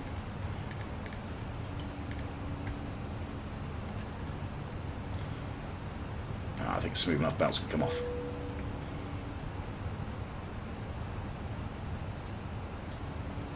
Does the Fenix A320 similar to the real aircraft? It does, yeah. It's not far off. I mean, in terms of the systems, yeah, the systems are probably about 90. I was going to put a percentage on it, 97, 98%, almost there. I mean, you've got different types of FMGCs. You've got Farleys and Honeywells. So the way the boxes work, with a couple of the sort of systems, they're pretty accurate to real world systems. The automatics, the autopilot director sort of FMA's commands. I know probably first officer's coming. Yeah, I mean, he's probably a bit bored. Probably wants being played with. Yeah, it's pretty good. Manually, I don't think it's far off. It's still a little bit of a handful in crosswinds. So I'm sure Phoenix tweak that a little bit. It might be a little bit better. But on the whole, yeah, I'd say it's pretty good. But I mean, the fly-by-wire is as well. To be fair, that flies almost like the real-world aircraft. And again, slightly different systems. Got a few extra things that the CEO doesn't have. The fly-by-wire doesn't have the fine lap mode just yet on the approach, so I think they're working on that. But yeah, on the whole, it's a pretty good replication of the real aircraft. Certainly good enough to sort of practice a few failures and things if you need to. It doesn't have all of them in. It'd be nice to have a few more failures if they could go them, but yeah, they haven't quite got there yet.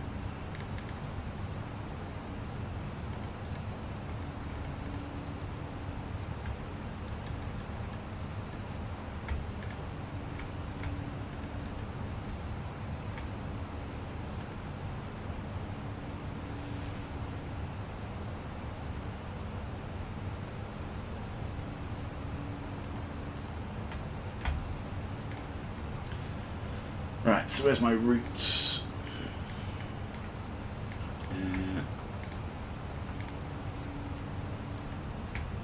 Get rid of some of this.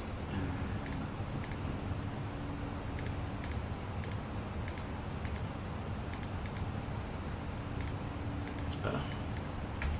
So not going too far away from Brussels. There's lots of airports in here that I don't want to be seeing. Runway length. It'd be nice if I could filter out some of the airports. I just want the main ones. Where's Brussels? There. Brussels, Luxembourg, Frankfurt. We've got to be pretty close to Frankfurt. Frankfurt's to the south of Frankfurt. Stuttgart. Yeah, there's a couple of airports en route we can use. It's temperature minus 37, nearly out of the icing.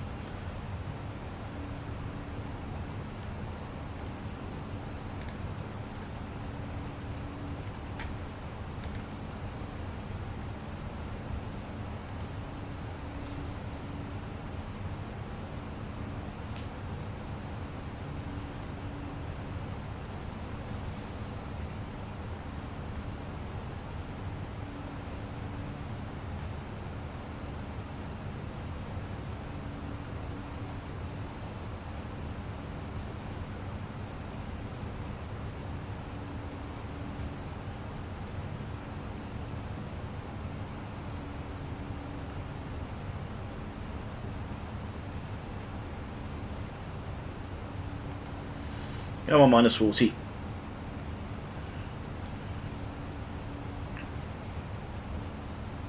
There we go, minus 40 on the sat. Anti-ice can come off.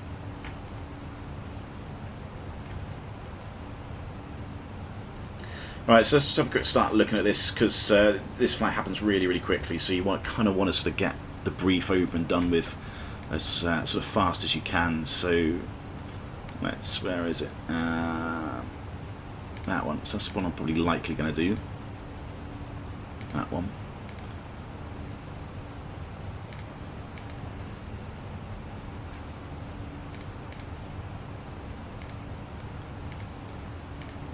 Let's just get, just to back it up, visual approach circle to land. So that's probably what we would do if ATC came on it. They didn't want us going down the Western Valley, which I can't see them doing, to be fair. It's not that bit.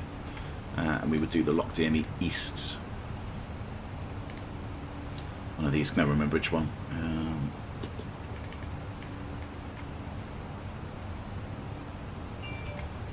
Let's just whack that in.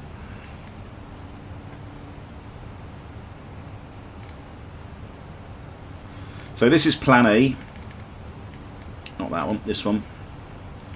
So this will be plan A to do this approach. Once we're at Whiskey India 814, we should be visual. The cloud base on the viz is good, so we'd be visual, so then we just start our descent. From where we just continue the descent basically. 3.7 degrees, we just use that in FPA. Until we pick up the pappies, the runway, we can just land manually. So that's plan A, to do all of this, and then plan B will be to do, effectively be Madeb. It's going to be a different arrival, isn't it, I suppose. Tulsi.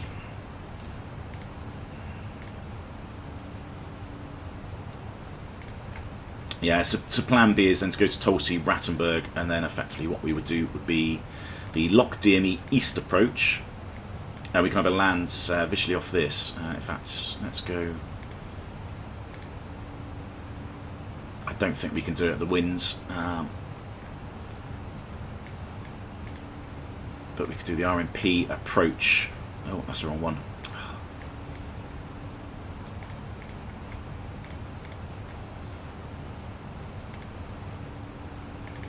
We could do the RMP approach into 2.6. Technically we can't do RMP AR, so we'd use higher minimums than this. And then we could either land off this on 2.6. Alternatively, we could then go down and do the visual approach from here.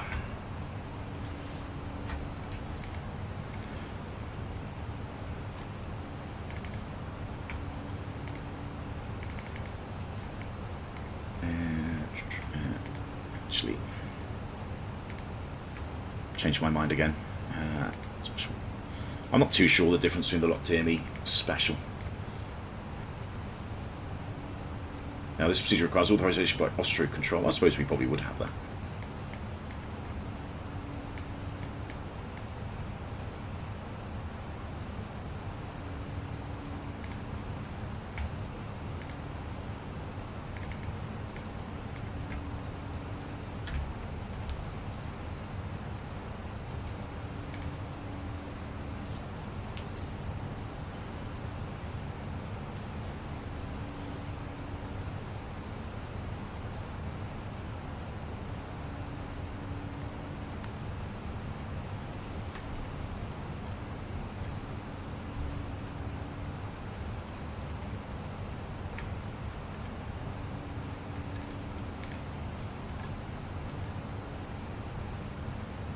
Elk. Have you ever flown to Nuremberg in your day job? No, I don't think I have actually. It's one place I haven't been to. No, it's not a destination I've done.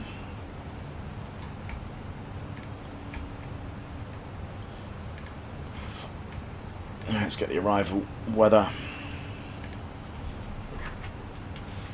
So 0807, so definitely favouring runway 08.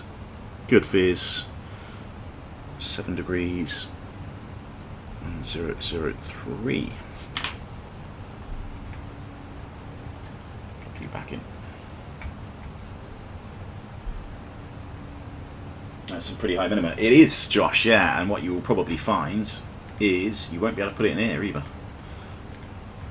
So RMP Yankee, the minima is, was it 7,000 or 7,100? I can't remember which one now.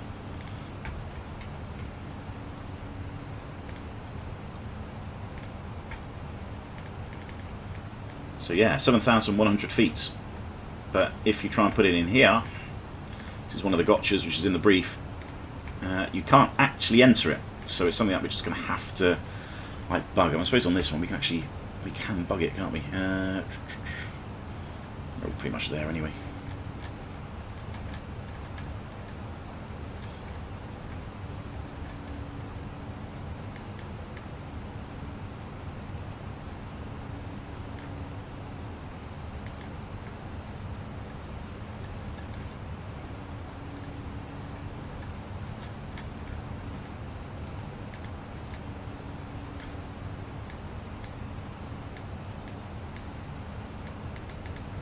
So 7,100 feet will be the minimum.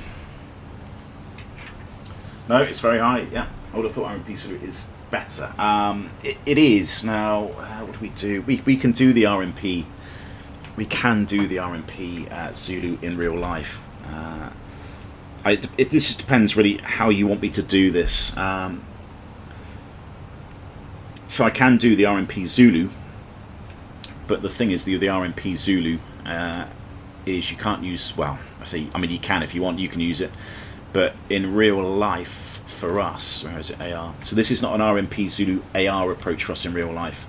It's the same approach, but what we do is, again, I think we fly it manually, I believe, but the minimum's a lot higher. Again, it's 7,000 meters, 7,000 feet minimum and 5 kilometers, so the minimum's a lot higher. So we basically, I think we could just do this, probably leave it in managed nav actually. What's the difference between that and the 8s?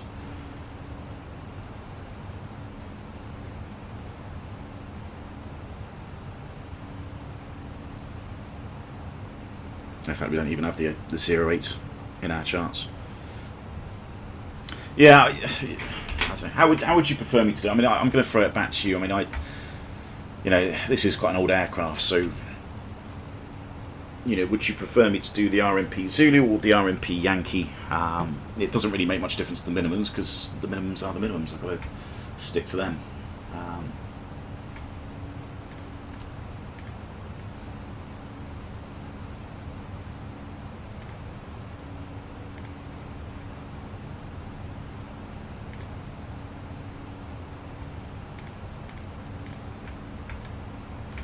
I mean, ultimately, it's not going to make much difference what approach we do. Why can you not enter the minimums? Is it like that? Do you mean, why can't you do it in here? Is that what you mean, SOS? If that's the question, yes, it is. This is limited only to about 5,000 feet. You can't enter any values above 5,000 feet, so you'd have to just take a mental note of what the minimum is, effectively. 003. So yeah, this basically is left blank, so there's no minimum displayed on the PFD. So it's 500 to go.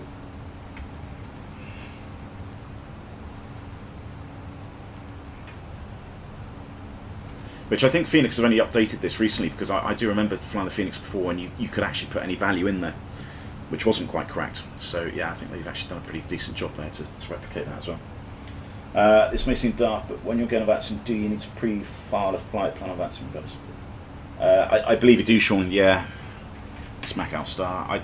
I think you should do, for the benefit of everybody else, you know, not just controllers, but then at least other people sort of know what you're doing. You know, I'm notorious for bloody forgetting to file my flight plans, because of course I don't actually do it in real life. So, you know, I sort of ask for a clearance, they're like, I haven't got your flight plan. I'm like, oh yeah, of course not. Right, out cruise, that's on below. That's done, that's done. Right, so let's look at some weathers quickly.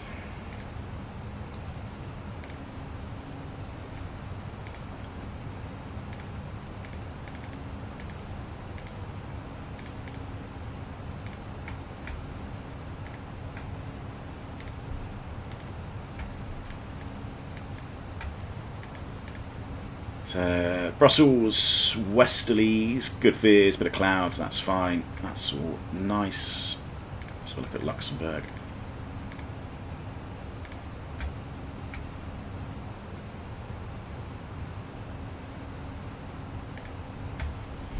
Luxembourg's very similar, that's all good. Was it one Stuttgart I said, wasn't it, I think? Yeah.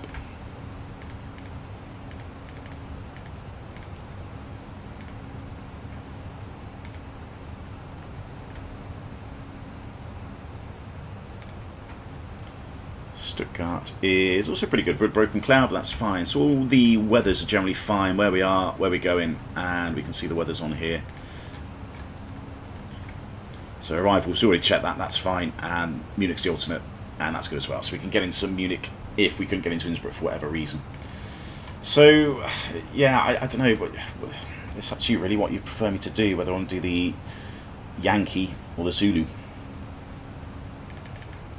I mean, I would probably opt for this because it's visual, so we might as well just do it as a visual approach. You know, it's not going to make any difference to the minimums. That's 7,100 feet. I mean, this one technically, I suppose.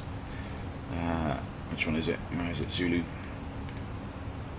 Yeah, it does have lower minimums, but this is the RMPAR, which we're not approved to do yet. So I mean, you could go down to those minimums, but you don't need to. The weather's fine. So, you know, I'm just going to stick with the Zulu. Sorry, the Yankee approach. This one. Alright, let's have a quick look at the box as well. Let's set this up. So let's change this. We've got Yankee in this in the primary. Let's go. Let's copy this now. Let's do arrival 08. So I'm going to do. How am I going to set this up? I'm trying to remember.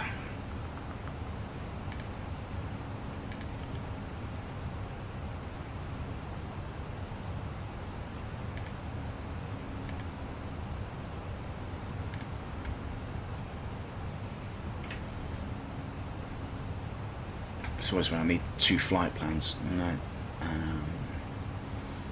God, I'm trying to remember what on earth I'm doing now. 08, that's it.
Oh, bear me, I'm just trying to create this. Oh,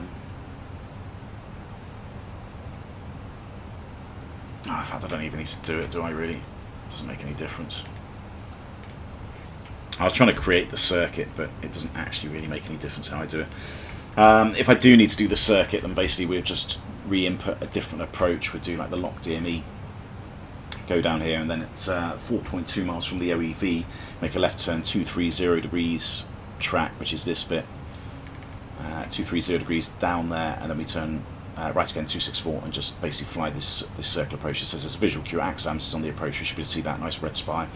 It says 3,700 feet. Now this is a minimum. Don't be confused into thinking you have to go down to 3,700 feet. You don't have to. If you can stay at sort of 4,000 feet, great. Just be aware you're going to have to lose the height in the base turns. So you don't have to drop to 3.7. This is a cloud break procedure. So if the clouds are at 4,000, 3,900 feet, you might have to descend below them.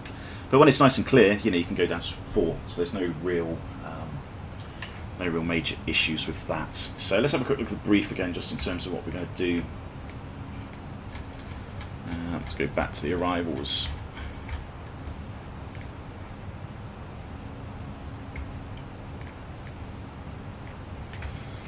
So we talked about the threat error management already on the ground. We talked about airport conflicts. We talked about the arrivals. This is what we're going to do. Don't forget to get the AP on quite an early, and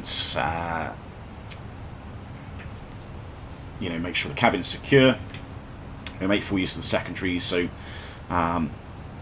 what we can do is just put, if we get a runway change, like if we're told to fly the 26 left approach, so if we're told to sort of fly down here by ATC, if they came online for a circle to land, then we could put this in the primary, then we got 08 in the secondary. So that's what it means when it says make use of the secondary. So we'll do that if we need to. We talk about the lighting. So this is what we're going to do, not 26, but runway 08. So runway 08 is the preferred. It's day only. Now, in reality, this is an AR approach for us for our airline, so we're not actually approved to do the AR approach yet, but we still do an RMP Zulu approach to runway 08, but with higher minimums, so at 7,000 feet and 5 kilometers. So it is the sort of preferred approach, which you can do, but I'm going to do the Yankee approach because it's just as easy doing that. So I'm going to do the Yankee approach. So that's all done. Departures don't need to worry about. In terms of how we're going to fly this, we need to be about 150 knots by Elman, so we're slowing down nice and early.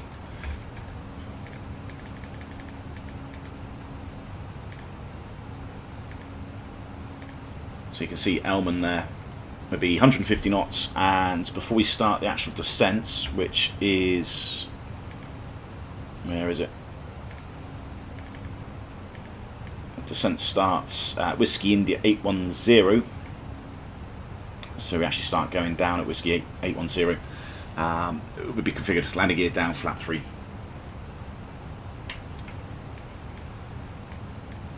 We can sort of pre-select an altitude, sort of 7,100 feet, leave it in managed descent. Although actually, to be fair, this should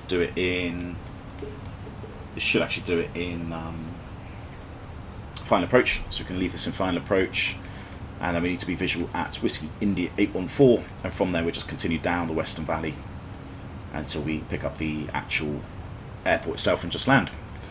From Whiskey India 814, when we're visual, we need to be about 3.7, 3.8. The PAPIs are 3.6, I think they said. PAPIs 3.5, so there's a little bit of a discrepancy between the PAPIs and the approach. So once we picked up the PAPIs, we'll just use those. We use medium water brake, full reverse, probably come off at Bravo. And then is there a parking chart?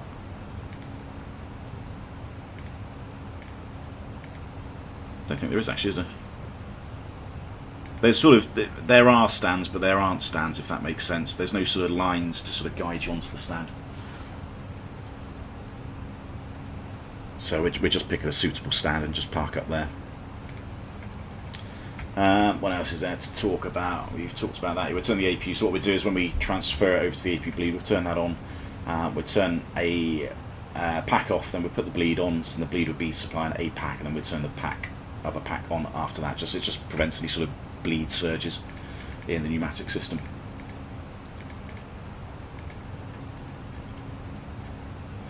Alright, we'll just pass Comob, so Comob at 33 minutes and 6.5.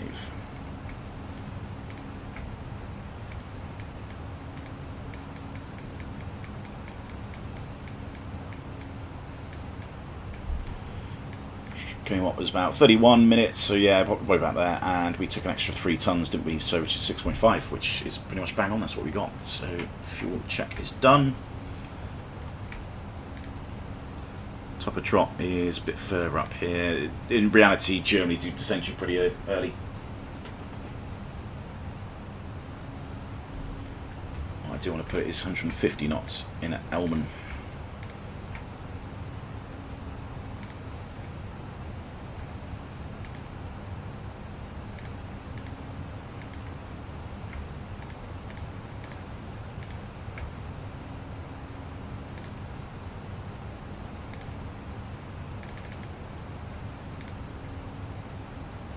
That's a speed limit.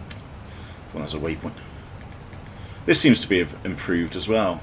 So it seems to have improved where the speeds now, if you overwrite a speed further up, it overwrites it all up below it as well, which is good. That's what we want.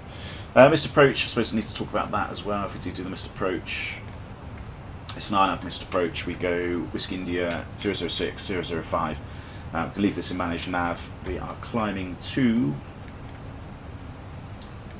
probably whatever ATC clear us to, but 13,000 feet should be safe. That's above the MSA. So maybe 13,000 feet for the missed approach. It says 9,500 feet, but I'm sure we can go a bit higher than that. Oh, there we go, 9,500. Yeah, 9,500 on the missed. Oh, what else? I'm trying to remember what is a threat. Obviously, yeah, we talked about MSA. So worst case is 14.5, and that's to the southeast of Elman. So yeah, that's going to be pretty high, that we need to consider. There's no temperature corrections. What else do I need to discuss?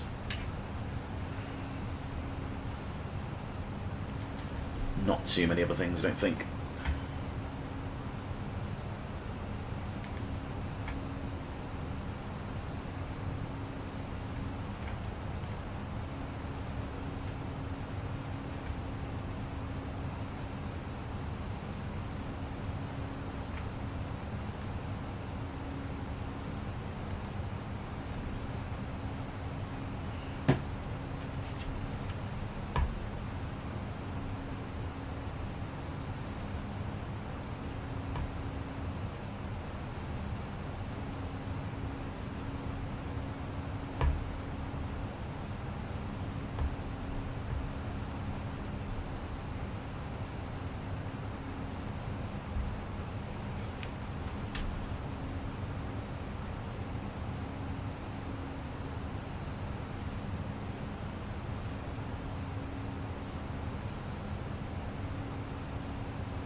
Just having a quick look at the company brief as well, to see if there's anything that pertinent on here that I've not mentioned.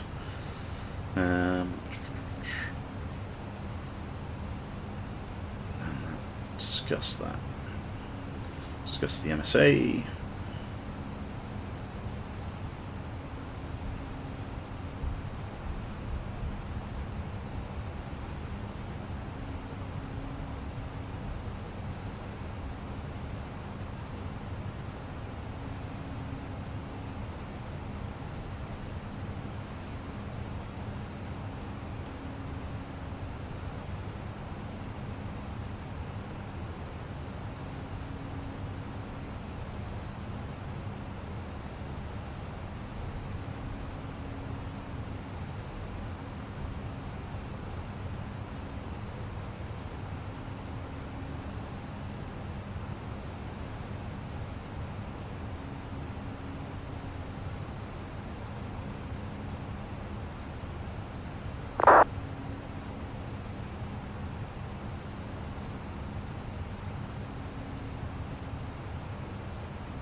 Right, there we go. So we want to be fully configured. Well, config 3 landing gear down as we make the approach, and then config 4 at 4,000 feet. So this approach goes up to Rattenberg, told that. Position not available goes 7 degrees, but we know that's not the case. That's okay.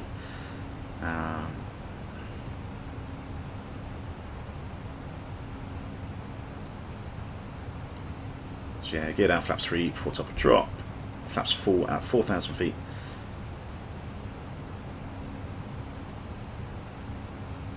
If we lose any visual reference, we'll just do the missed approach.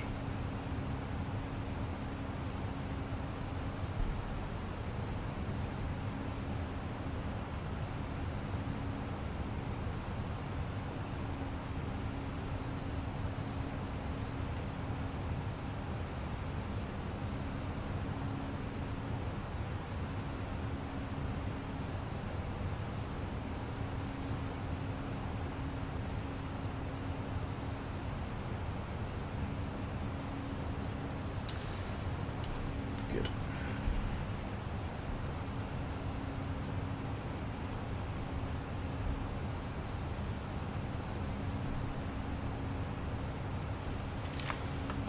So yeah, it's quite a complicated place this, but I think I've discussed most of it. Updated weather.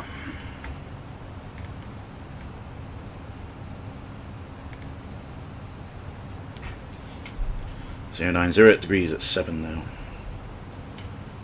8 degrees. Yeah, so it's pretty reasonably warm on 003. So landing distance won't be a problem at all. Yeah,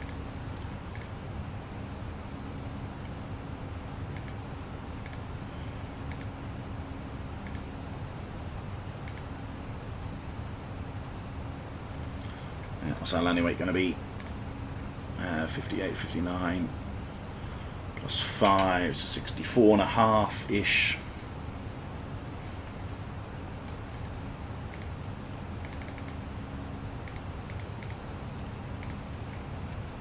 So landing distance, being order brake maximum reverse manual landing with flat fault, we can land easily on 0.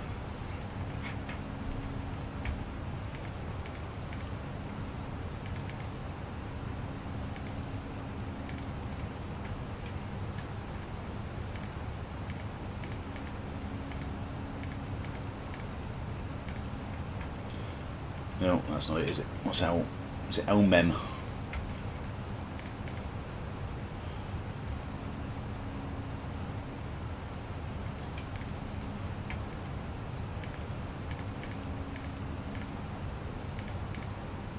That looks like it, 200 miles. Elman, yeah. So you want to be about 13,000 feet at Elman. Yeah, I think it is. Yeah, 13,000. As soon as you've got on a QNH as well, I just need to drop down to 1003 on the QNH.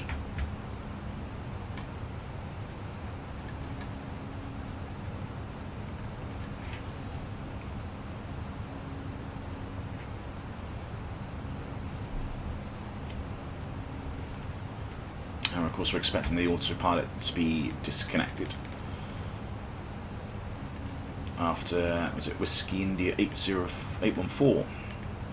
Yeah, so that's the end of the approach, so we'll be flying this effectively manually, so we can use track FPA for this. 3.7 on the FPA, we just fly some tracks. Which we won't actually have in there, so it might be worth having these in primary.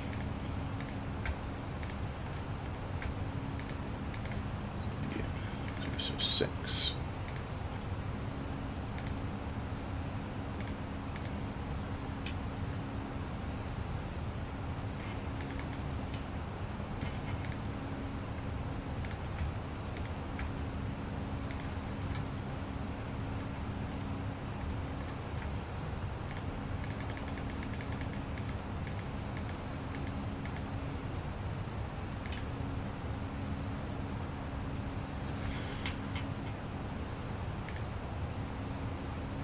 So what I've done is I've put these waypoints in as fixes as well, so we still see these on the navigation display when we're flying it. This is actually a missed approach track, but it'll give us a good indication of where we are in the valley.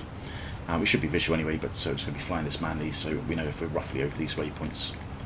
We're probably in a good place.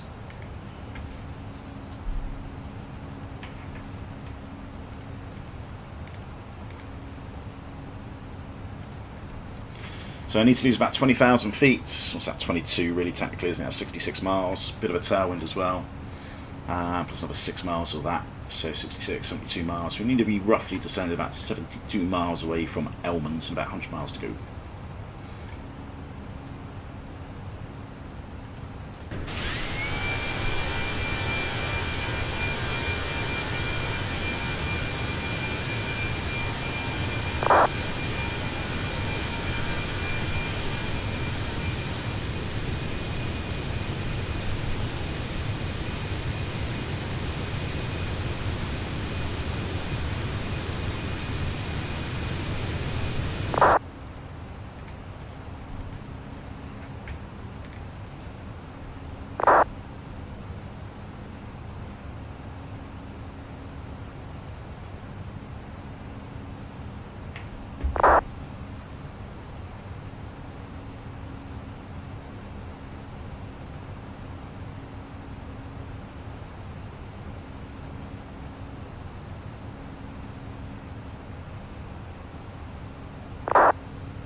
Oh nice, just an email from BT to say my prices are going up by £7.59 a month. Yeah, well you can fuck right off if they're going to go up by that much. They are not going up by that much. Cheating bastards. It's like every email I get from a utility company, oh your prices are going up, your prices are going up. I think one of them, what was it, God, was it Sky?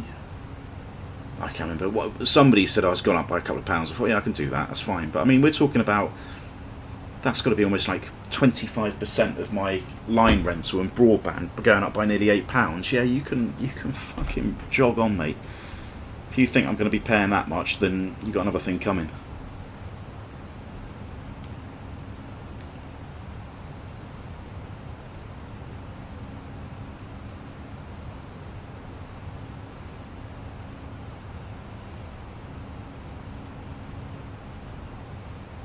I probably did have Liana, but I've been with BT for so long. I mean, that's the other thing. I've been with them for probably 20 years, and you know they think they can just put it up. So no, I don't think so. So I mean, that's the job for the minute is new broadband deals.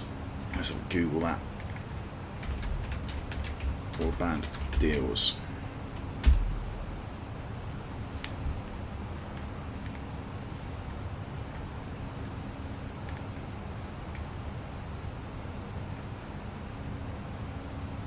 Need to work out what I've got. I'm gonna go to Sky or something. They've got broadband. That's just. I mean, that's disgusting. I can't believe yeah. I'll be getting a phone call from me tomorrow saying I don't think so. Robbing, cheating bastards. Not happening. Sorry.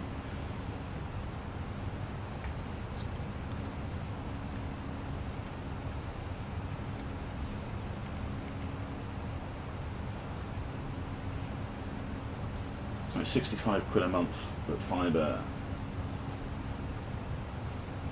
Okay. Yeah, I'm not too sure what I've got, to be fair. I need to look into it. I mean, it's good enough. It's good enough for what I need. Right,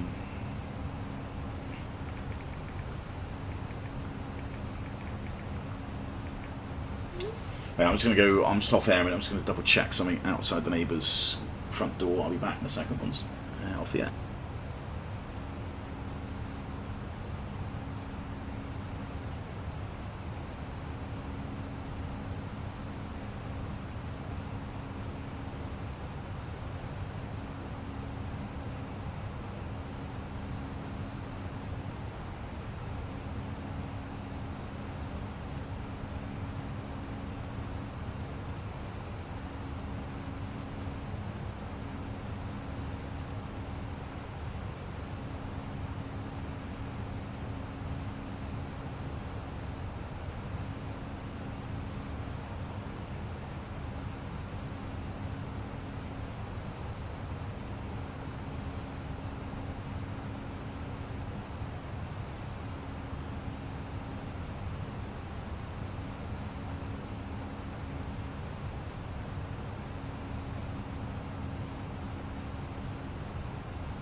Yeah, right, sorry, I just had to go and grab the parcel from from my next door neighbour's house.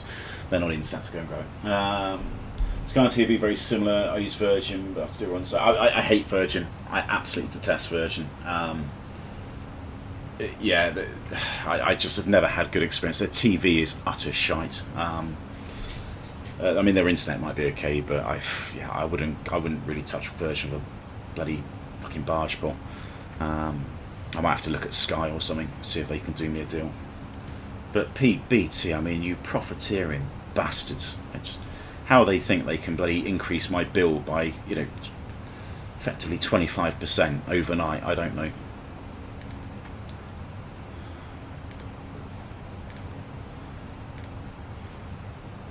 Delay, how late were we? 6 minutes. Oh, that's not much I can do about that. Slow boarding.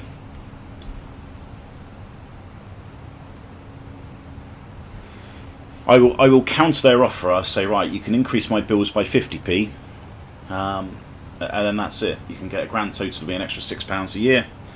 But if that's not acceptable, then you can basically jog on. Right, I need to start going down soon. So we're going down to 13,000 feet. Go down to 20 maybe initially.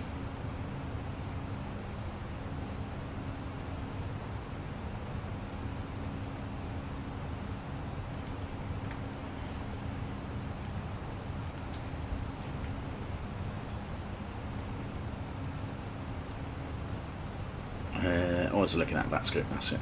So there's another aircraft behind me, so hopefully they're not going to be too close. Got a Tom jet there.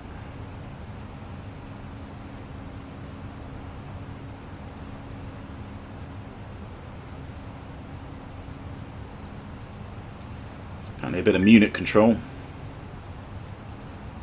Not too sure if they're going to talk to me. So we've got a KLM coming in. There's another aircraft that's miles away by the looks of it. So KLM should be... yeah. Well, KLM might get in the way. What are they doing? Where are they going?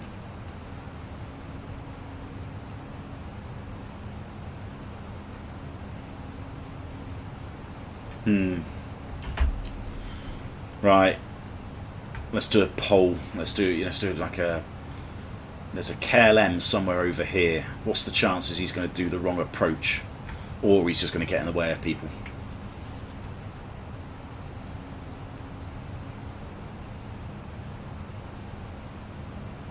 Yeah, I'm the same, Liana. I don't like it. I've had experiences, not me personally, but families had experiences where they've just not been particularly very nice. I don't really rate them as a company from a customer service point of view or anything else. I just don't really like them. You know, I've always had good experiences with BT. They've never actually been a problem, but yeah, I'm sorry, but putting my bill up by nearly £8 a month is profiteering at a criminal level. So yeah, they can go and sit on a bloody rusty spike. That's not happening. You know, if my salary had gone up by 25%, then I could have justified it, gone, yeah, okay, fair enough. But has my salary gone up by 25%? Has it? Fuck, nowhere near that. So, you know, don't think all my expenditure is going to go up by 25% and I'm going to get, you know, pittance worth of pay rises. No chance.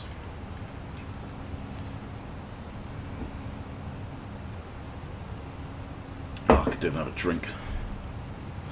Right, let's start going down. Just get down nice and early. There we go. So, descent. 200 blue.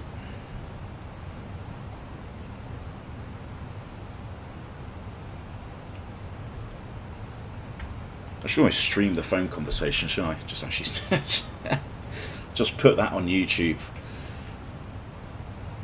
You know, a real line airline pilot stroke simmer rants at British Telecom for being profiteering bastards. Might get the membership up anyway. The views up.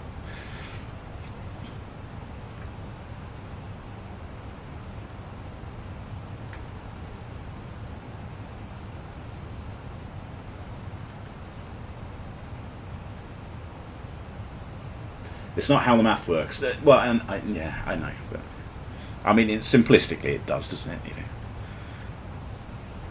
everything else is going up, but you know, our salaries don't go up within, you know, in line with inflation or anything else. Well, I mean, some do, To be fair, mine has gone up, but that's not the point. I don't think they can justify £8 a month.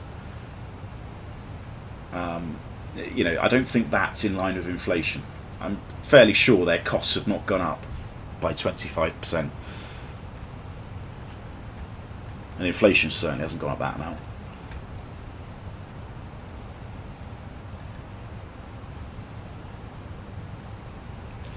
Alright, so we've got this guy behind us, British Airways. He's going to have to, he might have to slow it down a little bit. Right, what's his...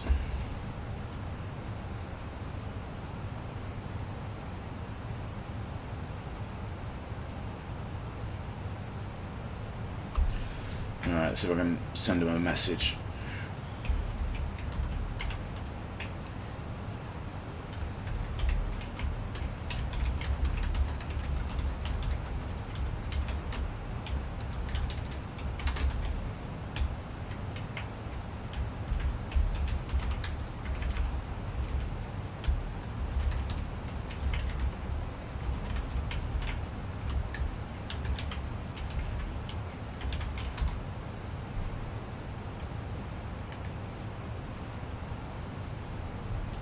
There's a law against recurring.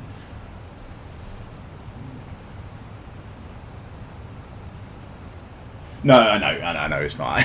That's not. That's, yeah, I'm simplistic. I can't even say the bloody word now. Simplifying it by, you know, a stupid degree, but you know, it's still, yeah.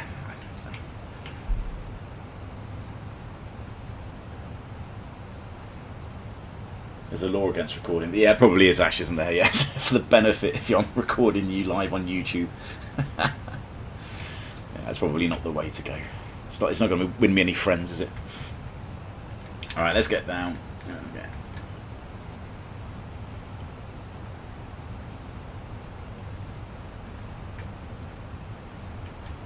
So don't forget the plan here is for RMP Yankee for 08, so this one here. So 13,000 feet Elman, we'll be on a QNH by then as well, and we'll just leave this all in sort of managed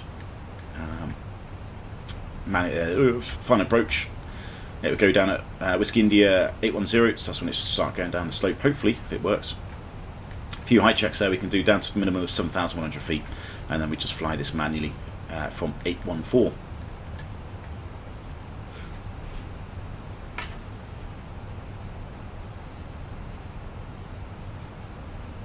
Innsbruck traffic, Kestrel 924 is descending flight level 200 direct to Madeb for the RMP Yankee approach runway 08.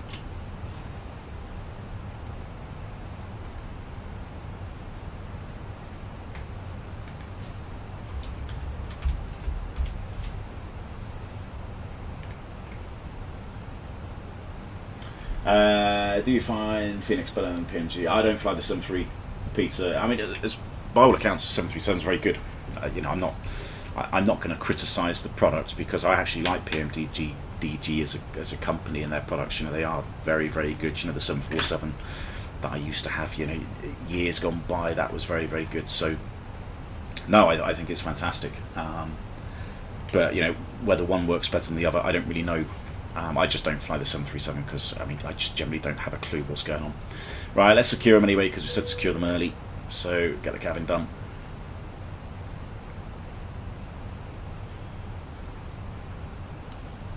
So you're going to be 13,000 feet by Elman.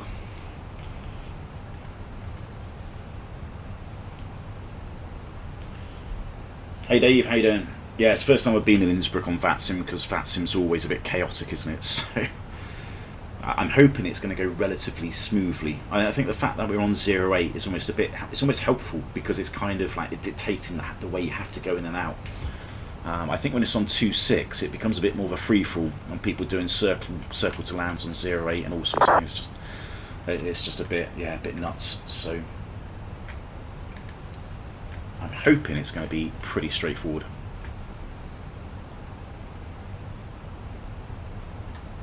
If anybody wants the link as well to the document I had earlier, then obviously feel free to ask. I can put it on in the description of the video. I do need to update it though. I need to update it with the Fenix regulated landing weights and takeoff weights. Really, there's a couple of things that I probably need to change. You know, I could do with putting a caveat in saying, you know, we currently, or my airline's not currently approved to do the RMP AR approaches, so we just use higher minimums. But you know, you can still do the approach in the sim. There's no problem about that. It's entirely up to you, really. Air isn't that smooth though. Oh well, it never is in Innsbruck. It's always bloody bumpy as fuck down here. Well, sometimes I've had quite nice clear days. Right, let's keep going down. It's 13,000 feet. Set the QNH. No, it didn't pre-select that. There you go. Set QNH. QNH is cross-check. 13,000 blue, and do the approach check since we've done the cabin. So, where are we? Checklist. Approach checks. Come on, work your bastard. Barrow Ref 1003.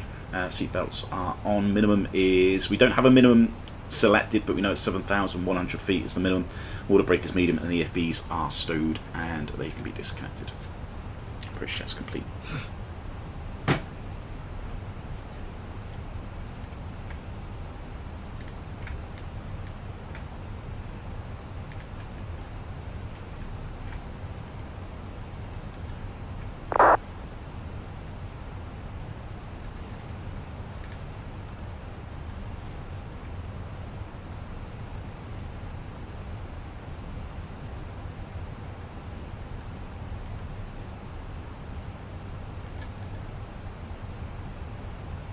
I'm just going to help it down a little bit because we need to slow down as well.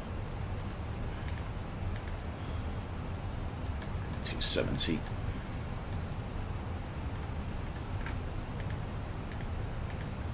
Pitch phase is activated. You see top of drop arrow there, Whiskey India 810, that's fine. That's what we're after, that's when we're going down for the approach. But we need to get down and slow down, which we're struggling to do a little bit.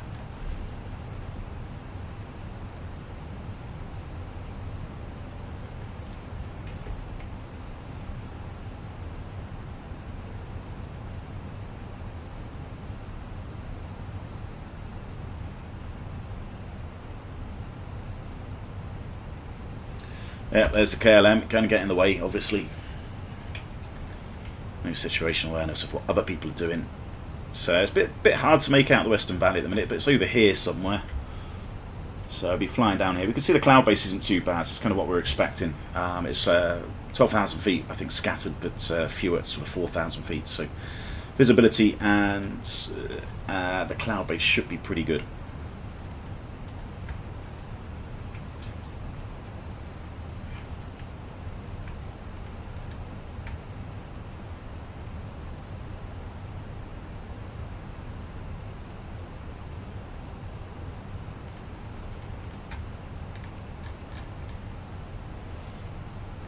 Alright, speed VS.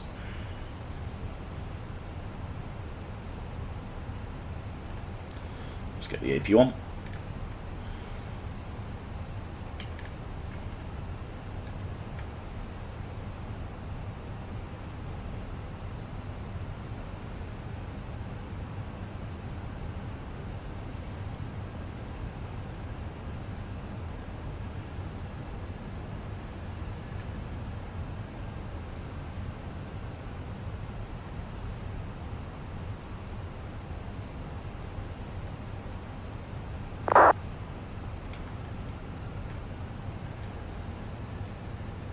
It is very pretty, this approach into Innsbruck, just bloody hard work.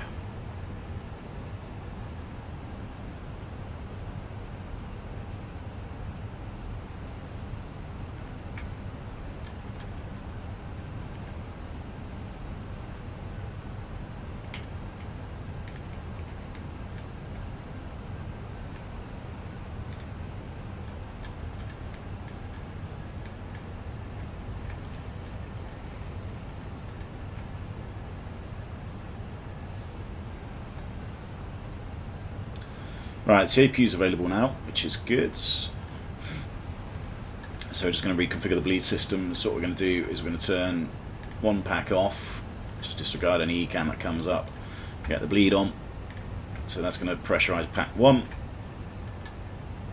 So that's all looking good. Disregard pack 2 coming up. if it does come up. There we go. And then we can turn pack 2 back on as well.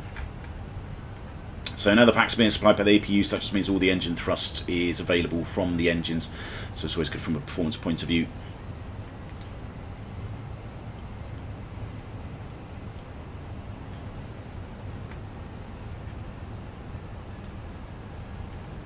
And then we can start slowing down.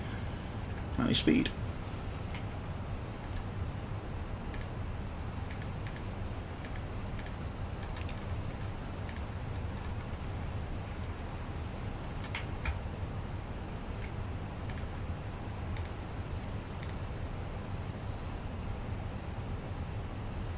Told C3, yeah, but what's he doing? You know, what's he actually going to do? That's the thing. You know, I don't see anything on Vatsim in terms of, you know, calls.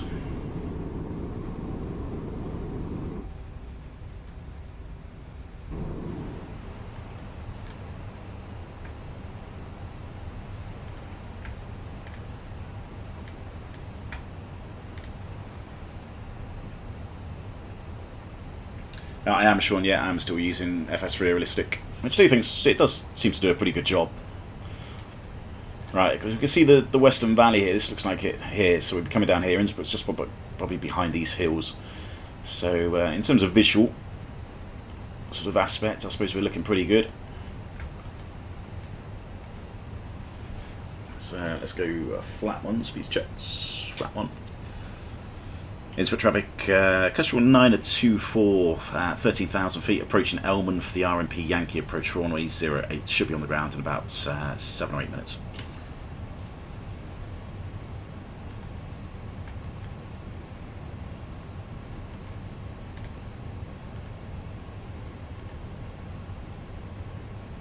Now start. Suppose. NCIs should have been on really, shouldn't it? Completely forgot about that.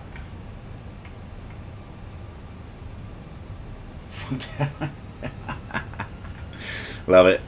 Well done, Speedbird. Defunct airline.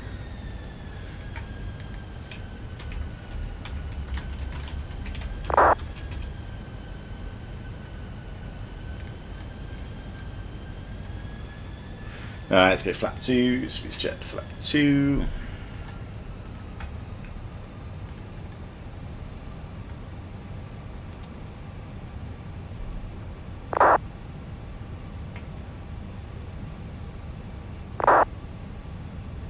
And get out. Speed check, get out. So 150 knots is selected. This time we fly the approach. It is bumping it.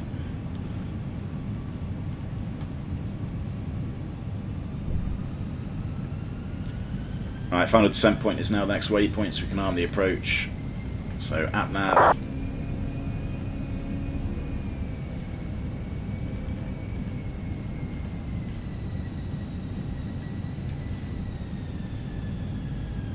Something looks to be going around. Was that you, Josh? Have you binned it?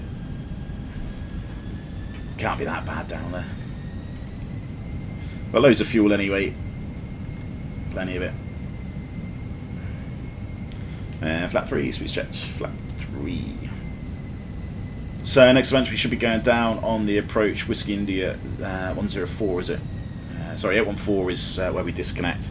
We can just fly outbound for a little bit and then just use that in track FPA, which I shall put in now.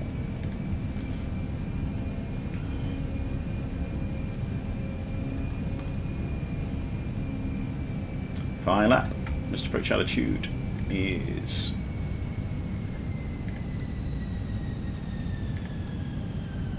set. Landing lights, these can all come on.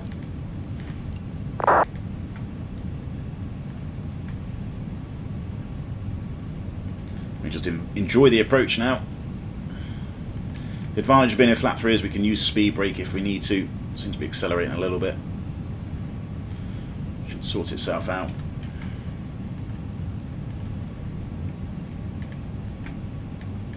So Whiskey India 811, we need to be at 10,600 feet.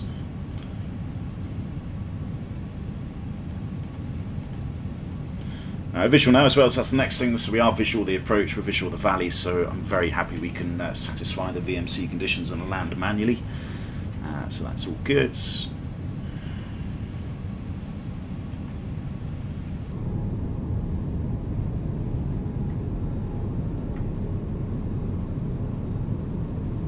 Looks like the snow should be pretty good for the skiers.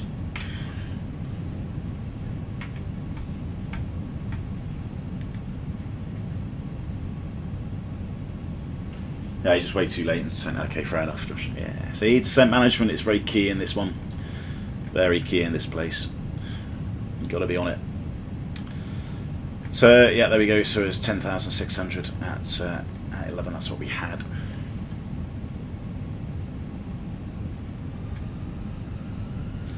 Alright, we'll see inbound Q, the end of the runway.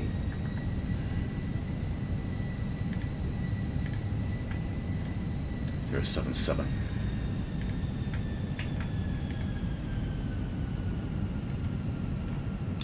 So 812, want to be 9,600,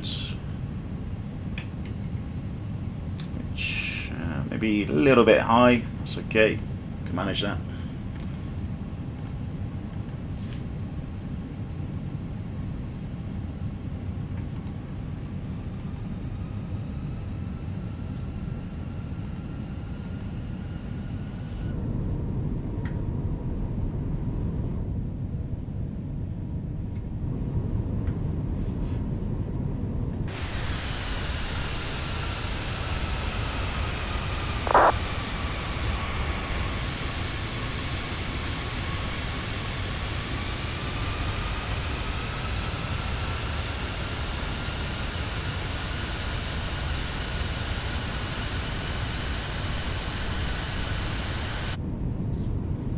Should really be paying attention to what I'm doing, actually. Right, so the next bit's 814. That's effectively when we're going to disconnect and just fly it manually.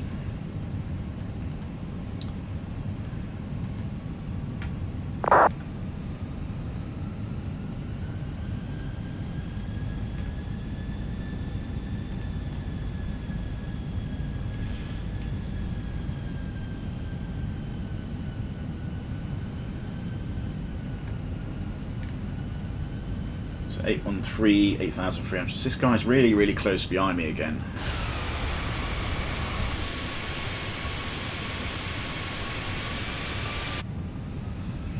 Uh, 8,300, 813, that's good, that's fine.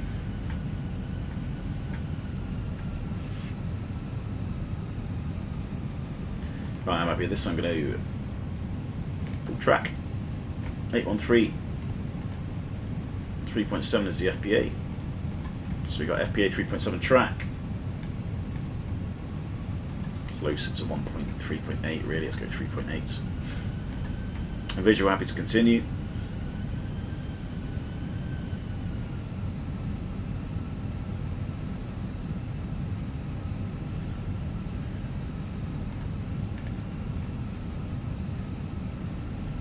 It's for traffic Kestrel 924, it's at Whiskey India 814, visual for runway 08. So there's minimum 7,100 feet, visual continue.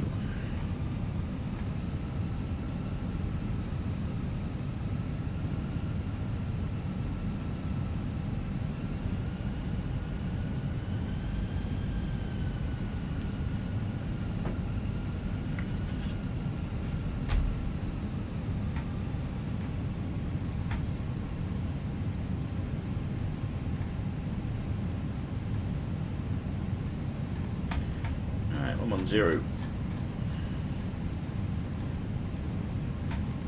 Terrain ahead. That's copied.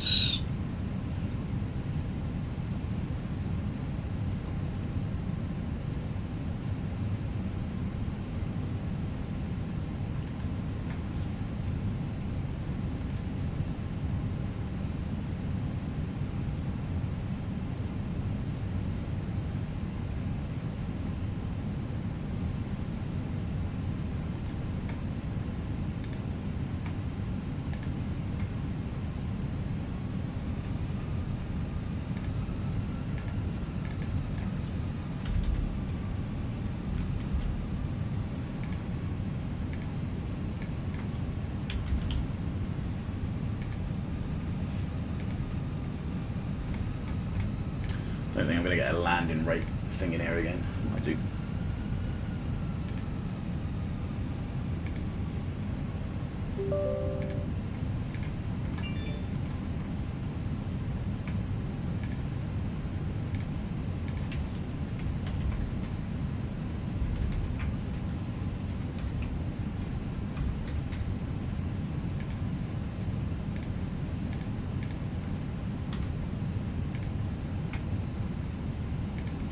Reset it.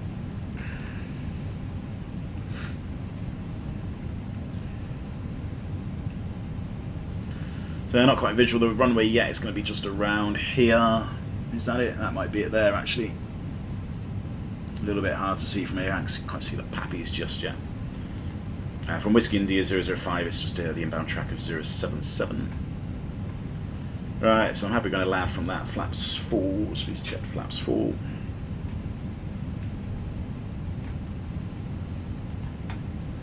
Speed.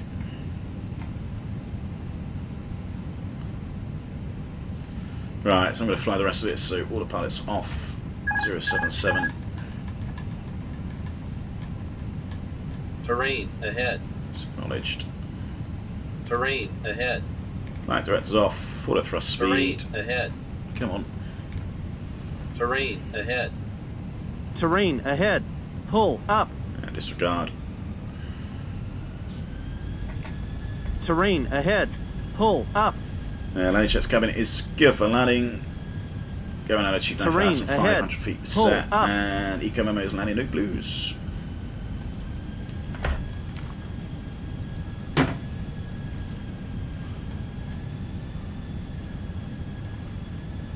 Can't see any pappies really at the minute. Not the easiest to spot, are they?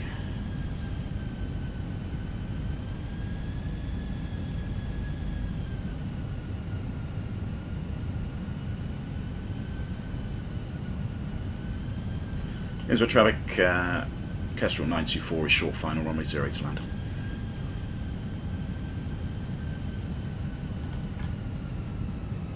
Yeah, there's pappies. 2 reds, 2 whites maybe, I think. This might not be too bad actually.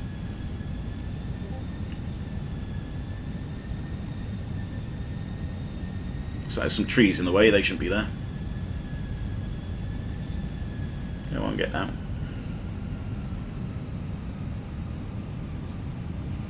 .500. So, stable.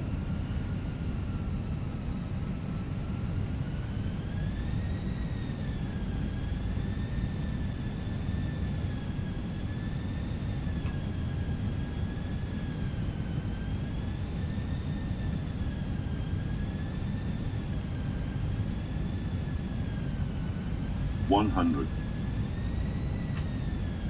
50, 40, 30. Come on. 20. Retard. 5. Oh, that was awful.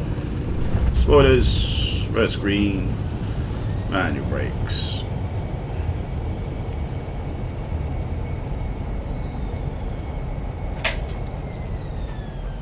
Just turn at the ends. Oh, that was crap. I mean, it's not really easy to see anything, was it?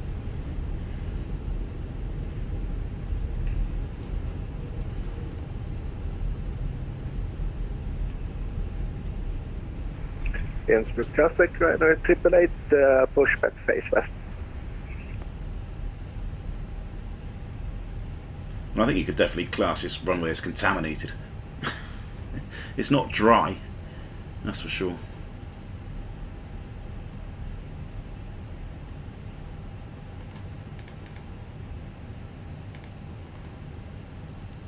Come on.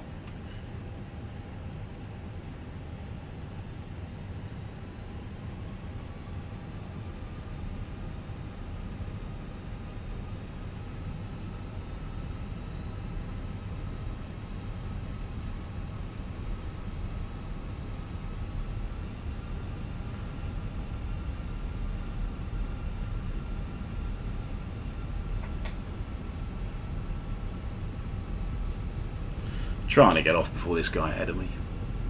So this is why I said slow down. You didn't listen, did you?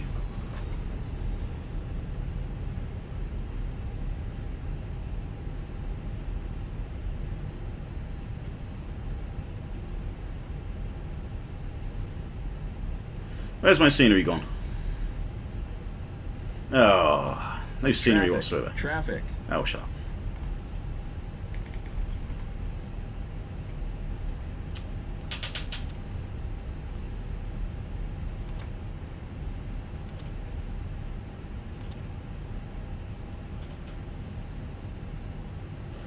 Oh, where's my scenery?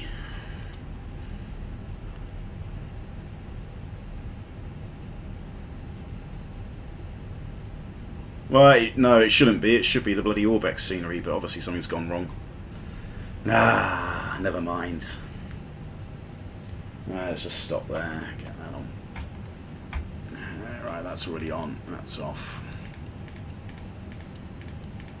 I know I should have checked this before I turned on. Done.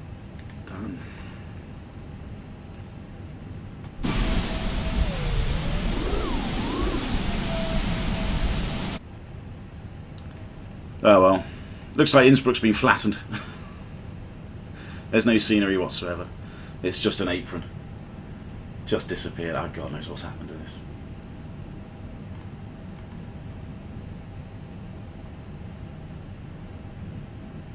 Do I think landing the sim is harder than real life? Yeah, it is. Yeah, it is harder. It doesn't seem to respond quite as well. Annoyingly. But there we go. Right, there's no brake fans.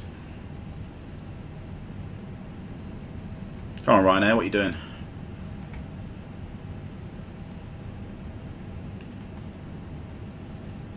Or just squeeze in, can't I?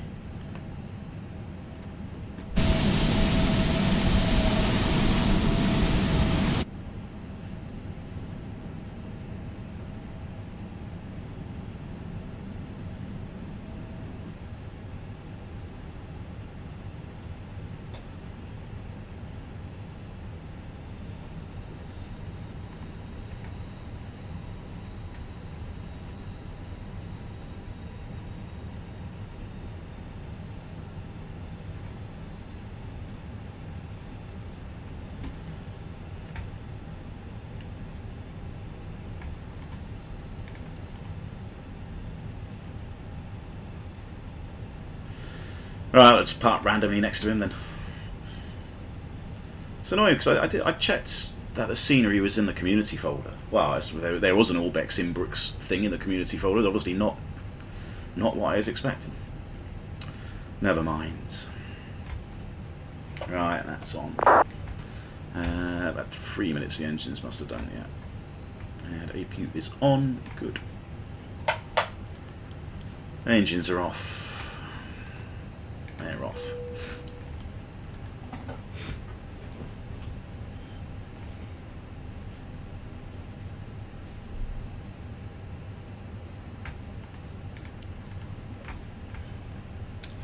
That's done. That's done. Innsbruck traffic liner 888, taxi holding 08. Right, well, there we go, guys. That's Innsbruck or not Innsbruck, as we say. It's GSX. Anything requesting boarding? The boarding requested. Yeah, so GSX is working. Yeah, all my scenery's disappeared. How frustrating. Oh well, I'll have to try that again. I have to sort it out. I mean, maybe I can do the return flight in a couple of days or something. Maybe do that. I'm going to sort of see what's going on with my sim. Let's have a quick look actually. Community.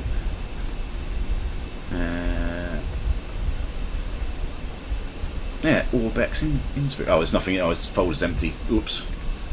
That'll be why then. Is it in there?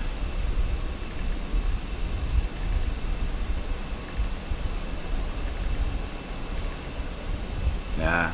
I don't think it was in my community folder. Bugger, that's a shame. Oh, I mean, to be fair, it doesn't really matter about the scenery, does it? I mean, you know, it would have been nice to have seen it, but at the end of the day, it doesn't matter too much. The approach and the procedures were more interesting.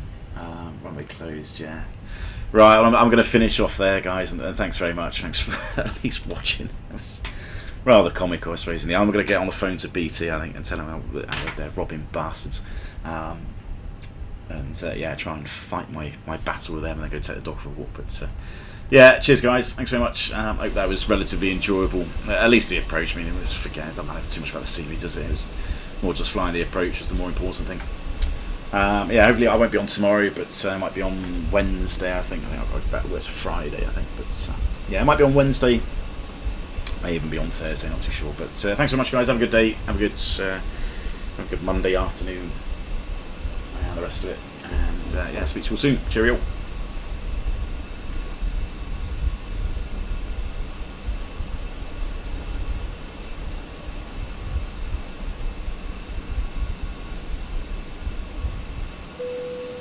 Passengers, the boarding starting.